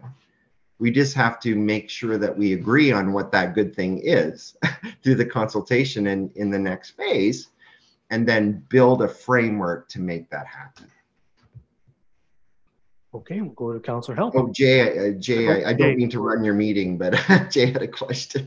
Yeah, go right ahead. Thank you, Mr. Mayor. No, and I think I can just expand a little on sort of early thoughts would be that, you know, the as of right zoning approach that we've taken is not for 3 and 4 plexes in built up area. It is for the R1, R2 zoning plus an ARU or 2 on the property. So the CPPS does sort of expand on that, maybe more modestly, but one of the weaknesses of zoning is that it doesn't respond well to the context the same way as CPPS has that potential. So a lot of the issues on housing maybe are not on the density, as we've talked about a bit tonight, and really on the form. So in Saugeen Shores, we have a lot of different forms of housing. I toured Annika and Sean a little while back, and one of the areas of town we took was the Cottage Park area of Port Elgin. Maybe that sort of is, those aren't necessarily ARUs, they weren't traditionally built that way, but there are forms like that that might really make sense using through a CPPS that isn't necessarily reflected through the current provincial imagination about what a, you know, as of right zoning might look like. So I just offer that as an early thought, but certainly something to think about in the process as we move forward. Okay, thank you. Councillor Halpin. I guess I would be part of that, or through you, Mayor. I guess that I'd be part of that 65% group that somewhat agree that we need a CPPS system. And I do want to learn a lot more about it. And I'm glad that part of it, as it says in 4.42, is the need for a robust community engagement. And I trust that we'll continue to do that. My biggest fear is that, you know, rather than the CPPS helping us to do a good thing that we want to do, is that we create something that will build more of the housing that isn't solving our problem, right? Like, as we discussed, more single unit homes is not really going to address the issue. So that's just kind of a statement. My question is, so can CPPS just be applied to a type of zoning or building? And so we could just say CPPS is really only for multiple unit, 2, 3, 4 unit buildings, that type of thing. Is that feasible? Yes. Well, that was a simple answer. There you go. Straightforward. And we'll go to Councillor Dubinsky then. I don't mind it's as simple as that too. First of all, Sean, thank you for your report. Very detailed and very informative indeed. Somewhere along the line, you said if application, this has to do with the teeth of CPPS. If applicant doesn't conform, it doesn't move ahead. So what happens if the applicant plays the Bill 23 card? Does that leave CPPS out on a limb? Councillor, can you, when you say plays the Bill 23 card, I'm not really sure what you mean. Do you mean appeal or? Appeal through it. More homes built faster is the theme of Bill 23. And the applicant says, perhaps the applicant says, I've got that, I'm ready to go, but they won't let me go because it apparently doesn't conform. What happens then? Yeah, no, it's dead in the water because under a CPPS, there is no recourse. You can appeal if you go over the 45 days, but if you're not conforming to the checklist, to what was agreed to by the entire community, then you've got nowhere to go. Bill 23 or bust, it doesn't matter.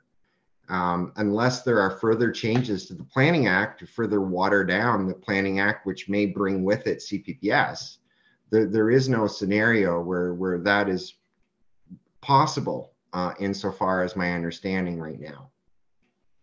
That's good to hear. Thank you very much. Thank you, Mr. Mayor. Thank you, the Vice Deputy Mayor. Yeah, thank you, Mr. Mayor, and to you, Sean. I just want to thank you and the entire Hurdle planning staff for for excellent work. And I know Jay's kept I've asked lots of questions of Jay over the last 6 months, and it's a new concept. I mean, something new to me. Around the province, I heard you say about 7 communities that have spent money on developing such a system, and 4 have been implemented.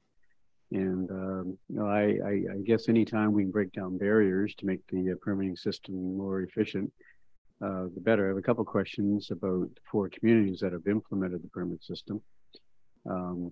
You mentioned in the report that permitting system, permitting typically in our area would be 100 to 120 days, and with the permitting system is 45 days, which is wonderful. I think anytime we can speed things up, that's a good thing. Of the 4 communities that have implemented the system, Sean, have any of the 4 been related to housing, or is the permitting system for other purposes?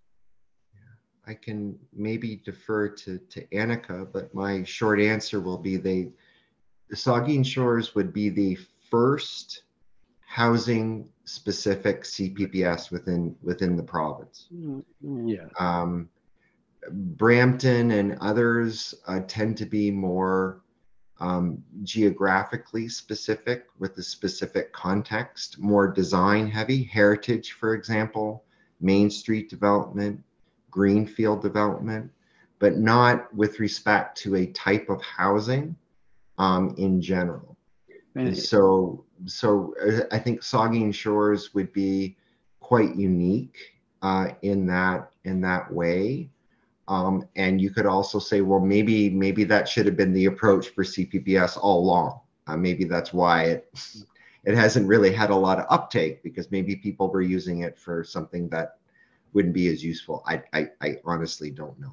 So Sean, I thought we were the first. I understood. Well, you are in housing for sure. Right, and that's positive. For rural Ontario community, 17,000 people, it happened in larger centers, obviously.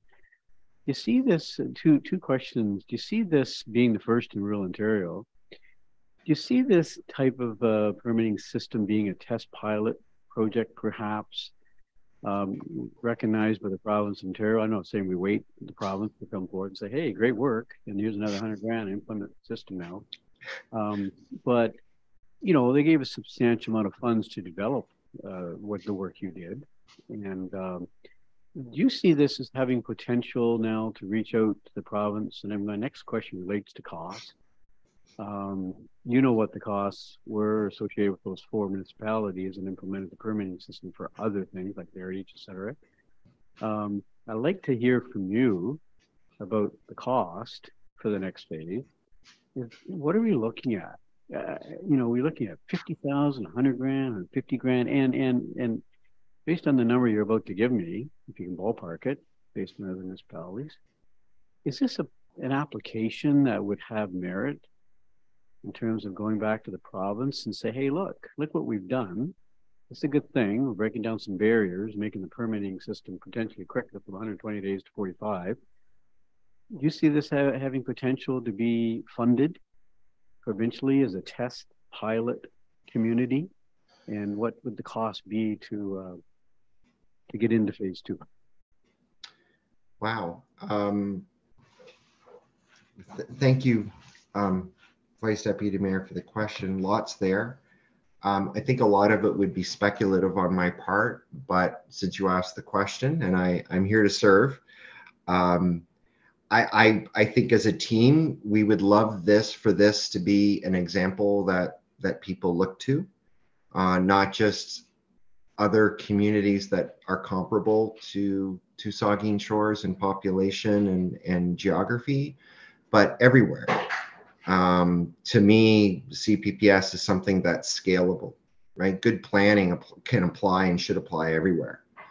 To the degree to which the province may want to or is interested in funding a a pilot project to go to the next phase? I don't know. It's very difficult to predict what this current government will or won't do, to be completely honest with you. I don't know. If you want to ask, I think that'd be a great thing. If you ask. Yeah. I guess, Sean, my question, my point is, you take the show on the road. I mean, come this far, and in your view, I mean, you're in the business of moving on to helping phase 2. Obviously, you've got to see the merit here. Obviously, with Rural Ontario, the work you've done to take this to the pilot stage and merit in pursuing that kind of funding. To be honest, we did this first and foremost to help the town, and there could be, obviously, if we know how to do this as a consulting group, we can do it in other places. But I think we do have an interest in the team to build capacity for this. Certainly, we want the city of the town of Saugeen Shores to be seen as a leader and innovator in this. And we'd certainly like urban formation process and hurdle planning to be seen as leaders in this. So we definitely want to do more of this work. A CPPS is not necessarily something that you could replicate anywhere. I think it takes thought. The context, as Jay mentioned many times, the community character, the context is so important. And it's easy to maybe get lured into thinking of planning as just as streamlining or efficient or whatever, but you can't lose sight of the community. That's what we're doing. That's why we're in the business of planning. And so if a CPPS cannot be thoughtfully positioned and created to address those things, then I wouldn't recommend it being used. A client, a municipality like Saugeen Shores that's committed first and foremost to community building and capacity building, that is the type of intention I think that would best serve and be best served by a CPPS. So to market it as something of just sort of along this more homes built faster kind of thing, it's more than that. Okay, thanks. It's more than that. Just closing comment. Perhaps, Sean, you can use all of the resources you have available for you can move to the next phase and tap into any resources with recommendations where we may be able to find those financial resources to help pay for this next phase, because we may not be as fortunate enough to get the next 150 grand paid for by the government, but we'll see. It'd be nice to think we could. So anyways, I'm sure you have some leads and some contacts and ways to find those dollars. Thanks for your report again. Well done. Thank you. Okay, thank you. Are there further comments from members?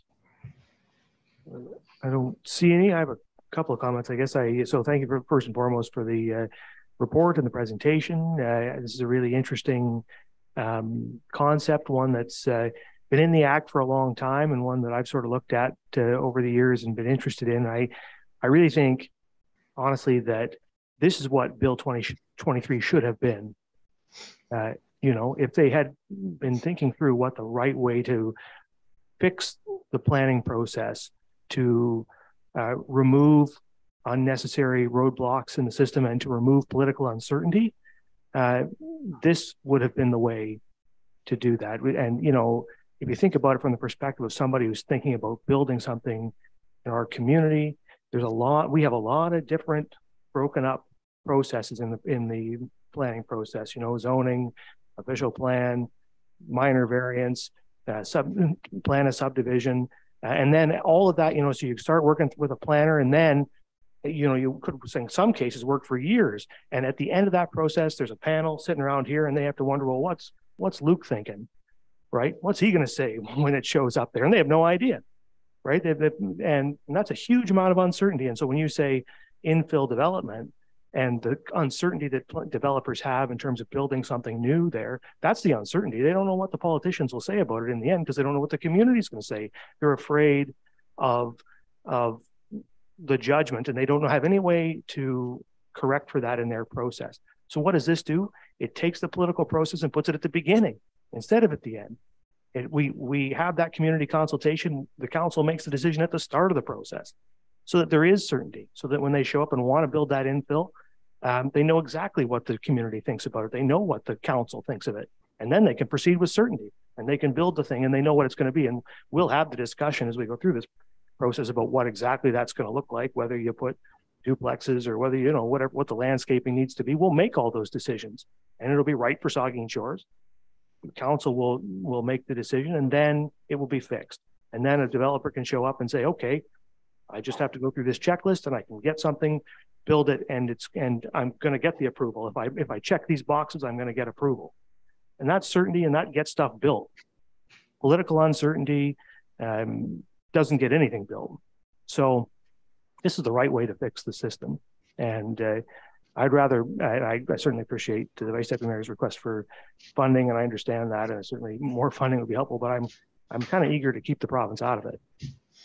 I would much rather proceed, get the job done, fix this problem in Saugeen Shores, and if other people across Ontario, other municipalities see merit in it, I hope they'll pick it up, and maybe one day the province will notice too. But you know, I'd like us to proceed and fix this issue for ourselves, and I think this is a great way to do it. And so I think it's pretty transformational, and it'll take us some time to wrap our minds around it.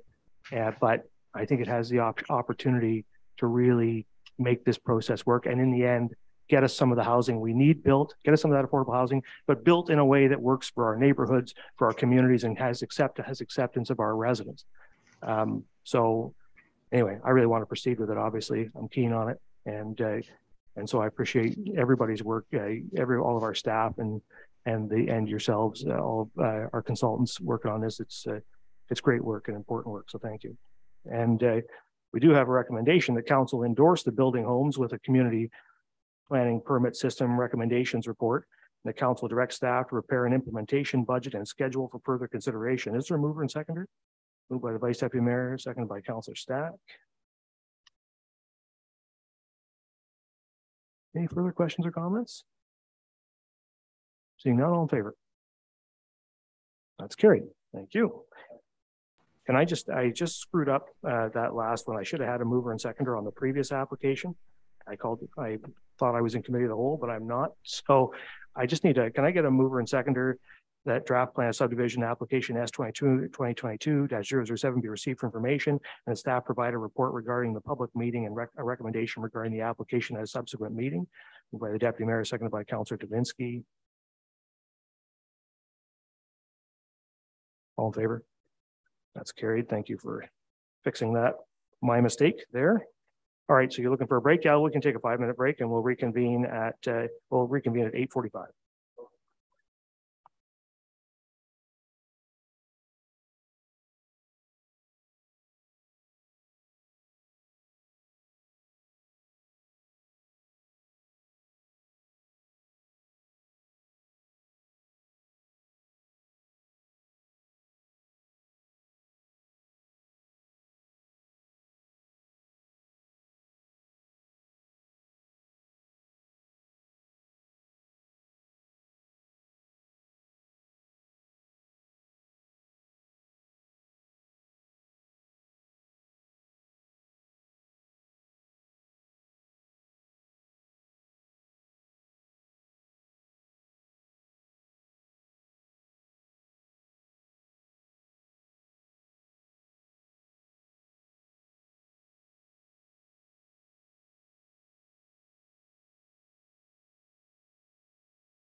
Through you, Mayor Charbonneau, council is ready to resume. Okay, we're going to reconvene and resume our planning meeting, and we're on to the final report, which is an information report, which is an update on surplus town lands for attainable housing and the supervisory development services. Really, I don't have much to say. The report is an update on the progress through examining the potential to look at the 4 properties for sale or disposal as surplus lands. Sibriel's on the call. She's actively involved in managing that process. So if there's questions, I'd like to direct them to her if I may. Absolutely. Are there questions or comments from members of the committee? We'll get the deputy mayor, then the vice deputy mayor. Excuse me. And thank you, and through you. The parcels of land in some ways just jump off the page as, oh yes, you're a perfect candidate for being surplus to sell, to use the funds for other purposes, and to have the land hopefully become a building lot that someone will build on, then there'll be tax revenue. The one that concerns me is the property on Deer Run in Southampton, north of the river. There's absolutely no parkland or park setting north of the river yet, and that property is it's central to a growing residential area, and I would be, we don't get land back, and that parcel, I can see a piece of playground equipment there that would enable that kind of park there. So I'm most concerned about that one. The other ones make sense in terms of their building lots when you just look at them, and the property that's adjacent to the family Y at the moment. I know that there's some other layers being approached before it ever hits the surplus discussion in a big way, and I look forward to those layers being added in there, because I think that parcel is ripe for some housing development too. But I'm very cautious about the one in Southampton, because there's no parkland. There's no playground or park in that area yet. Thank you. Okay, good note. The vice deputy mayor. Yeah, thank you, Mr. Mayor. And Jay, thanks for this report. And Sibriel, welcome, and good to see your face. And thanks for all the great work you've done. And I know we were back to the Attainable Housing Task Force 35 recommendations. One of the things was let's take a look at our 40, 50 properties and see what may be able to be deemed surplus for housing needs. And we're getting close, and see the timetable spring of 2023. And it would be nice to be able to, see some affordable housing on 1, 2, or 3 or more of those properties. We'll see. But I like the timetable. But there's one other piece of property, Mr. Mayor, I want to mention tonight, and that's the Wellington Street property across from the skate park. We own a fairly good, sizable chunk of land there, and Councillor Halpin knows full well. He's a great volunteer. He is the Habitat for Humanity, and we've had some good discussions. I know staff have, and back with the Attainable Housing Task Force days, we had good discussions with Habitat for Humanity, and wouldn't it be great to have 15, 20 young families own their first ever home for $300,000, and it's doable in this community. They're just waiting, they're just waiting for us to make a decision on the surplus land and say, where can we build some new Habitat for Humanity homes? So I just wonder if we could potentially, Mr. Mayor, add, the Wellington Street property as a potential. We don't know yet whether they're going to need it for our new wellness center or not for parking, but I say that maybe there's a better use, and that is for 15 or 20 Habitat for Humanity homes. Wouldn't that be wonderful? Townhouse 2, 3-story format. And I know they usually don't go 3-story, but in discussions we've had with them, maybe there's potential work with local builders to get it done. So anyways, I guess my request this evening, Mr. Mayor, is could we, ask staff to come back with a report talking about the Wellington Street property, in discussions with Habitat, just where's the land? And we want to get going in the spring of 2024, So we've got a willing partner there, but they need property. So I'm just wondering if we could ask that the staff to come back sometime in the first quarter, or at least to talk about the Wellington Street property. Can we do that? Well, I'm sure we can. What we could do first is ask either Supervisor or Cibriel about what their considerations have been so far on with that piece of property you've mentioned. And of course, it's worth noting we have a couple of pieces of property right here that we could make available to Habitat for Humanity right away, which is worth discussing as well. But we'll turn it over to Jay, and if Jay, if you want to turn over to Cibriel, that's fine. Well, I guess I just want to be clear, is that are you talking about the same properties? When Mike or Vice Deputy Mayor says Wellington, I think he's meaning the property that are owned on the east side of Wellington Street, right at this property. I didn't know, Mr. Mayor, if you were talking about the same ones. No, I'm talking about the pieces of property you've already got in this report. Oh. Like there are at least two essentially buildable lots, if that's without the one that the Deputy Mayor has concerns with, that could be turned over for a project.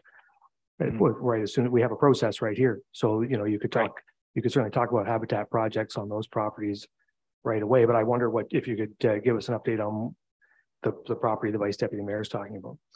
Okay, sorry, Cibriel, I'll just handle this here if I can. I think the update is we have been working and consulting with community services staff. The reason they've sort of been held in abeyance for an indefinite period is that we were working on the pool project and still aren't in the total final refined design detail for that and whether we need that location for parking. I know we heard that we at the last council meeting related to that project that there was ample parking on site, but there was still a discomfort for a while. We can certainly bring that forward in due course. There's still lots of work to be done here.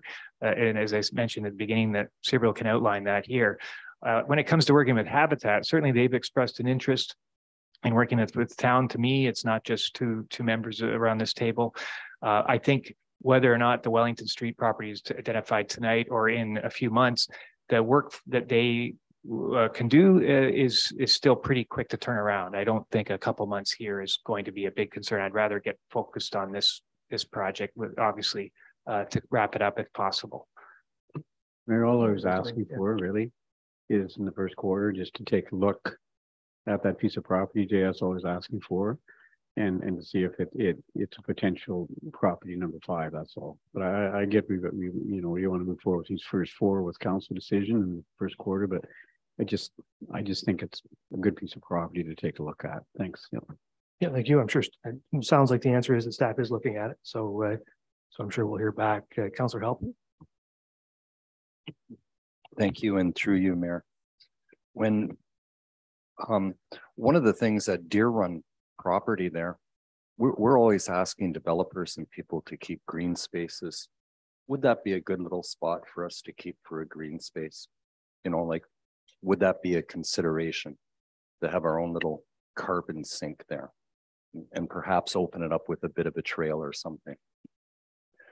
It's my comment for that property. The other thing is the big property by the family YMCA.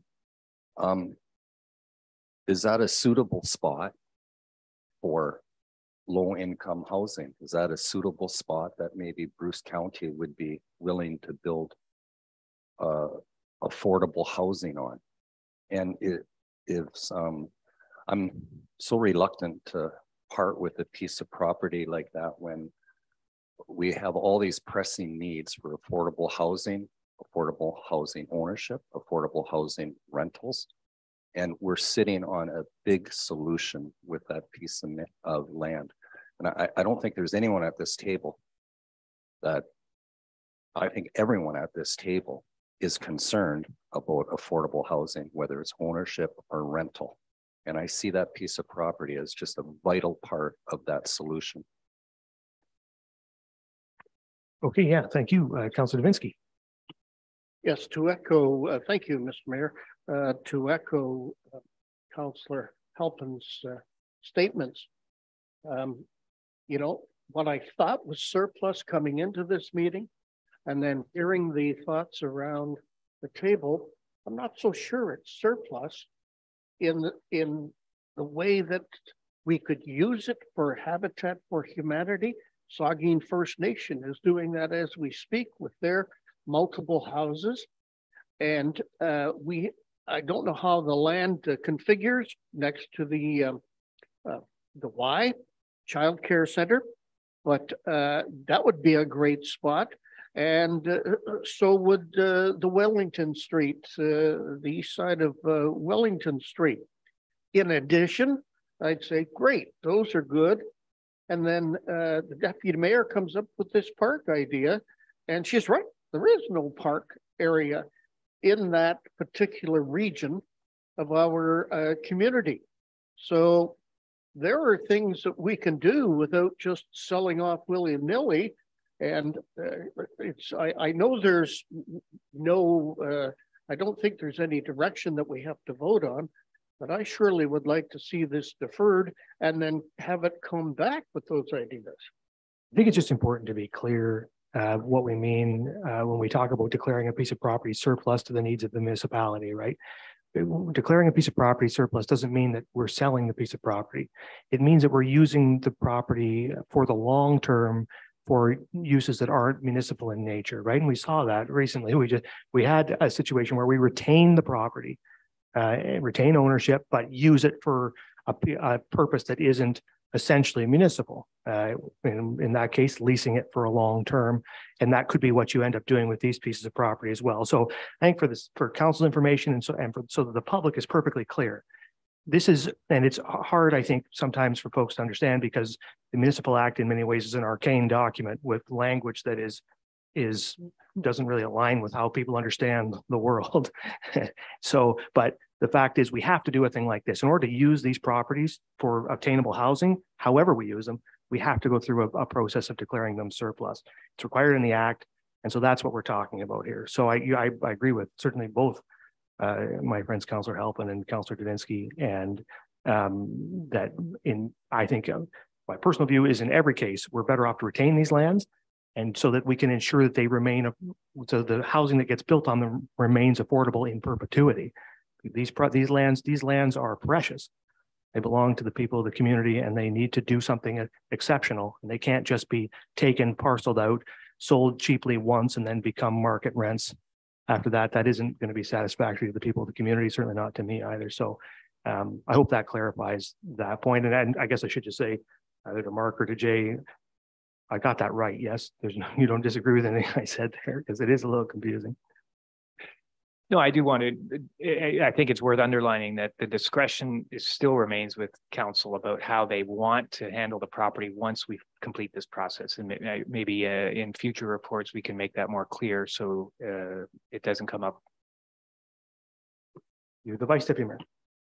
I wanted to concur, Mr. Mayor, with Councillor Davinsky and Councillor Halpin that I all along felt exactly what you've said. I have no interest, zero interest in supporting any recommendation goes back here to sell public land, deeming surplus and selling it off to the developer to line pockets. That's not, my mind's never been there. It's always been you deem surplus and you get full maximum use out of that property for affordable, housing. And so I agree that wide acre center land, whatever we do with that 7 acres, we must maintain at least an acre or two, in my view, for parkland, green space. It is a big size lot, large space, but you can do a lot with 5 acres for affordable housing. So I agree with retaining ownership. If we can in any way retain the ownership and still come out of it with high density affordable housing, and it's a win-win. But yeah, I totally understand what you're saying about deeming surplus. You have to do it, but we can still deem surplus, put housing on it, retain ownership. So I agree with you, Councillor Davinsky and Councillor Halpin. I think you're right on the mark. Okay, thank you. Are there further comments or questions? The acting CAO. Thank you, Mr. Mayor. I just wanted to turn my camera off. Thank you, Mr. Mayor. I just wanted to ground the discussion in the report in front of us originated in the summer with a process of shortlisting a larger number of parcels in the town down to the 4 that were selected. And they were selected based on certain criteria. They fulfilled a number of different things, including being suitable for development, being in a context that was appropriate for housing. And the Community Services Department was consulted. in the finalization of that list, and they're satisfied that that parcel on Deer Run is not needed for parkland north of the river. There are other thoughts about that, but in any event, the report sets out a number of steps that we'll be working through, and we'll be back with another update on the process, and we appreciate the support. We're really, with this report, implementing direction that was provided in an earlier stage. That's right. Thank you. Are there further comments or questions? I guess just a question maybe to either to Jay or to Mark possibly. This on the property at South Rankin Street, there's this suggestion about circulating the Conservation Authority on an intention to close the highway. And I just wonder, does the Conservation Authority assert regulatory authority over our ability to close that highway?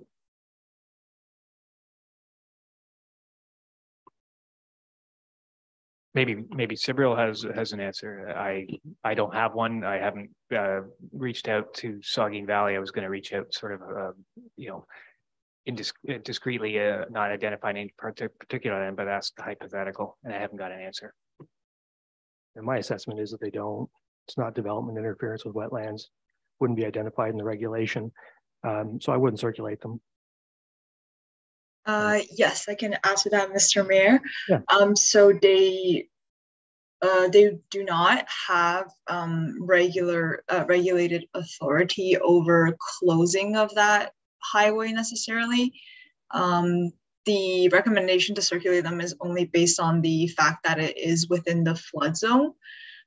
So it is to the discretion whether they should be circulated, and the one that has the regulated authority is Public Works Canada. Just because the land does abut navigable waters, so that they do need to be informed. However, their recent processes, as updated on both Ministry of Environment's website and Service Ontario's website, is that they will likely just issue sort of like a general letter of either consent or further questions, and it's a very sort of like informal or quick letter that they do instead of a very convoluted process. So this is pretty common for them. So it shouldn't be it shouldn't take a long time if it needs to be done. And that's all I need to add for the regulated authority part on closing the highway here. Yeah, very good. And I think you're on the right track to circulate to the authorities that have a regulatory control over our decision to stop, up, and close. But I wouldn't extend it to beyond that, just my thoughts. All right. So is there any further comments on this report? I don't see any. So thank you all very much, Sabril and Jay, for your work on that, and looking forward to hearing back again on that in the future. And so that brings us to the end of the agenda. I have a resolution that this planning committee meeting of December 19th, 2022 hereby adjourns at 9:04 p.m. Is there a mover and seconder? Davinsky and Grace. All in favor? That's carried. And since this is our last meeting before Christmas, I'll wish you all a very Merry Christmas and a Happy New Year.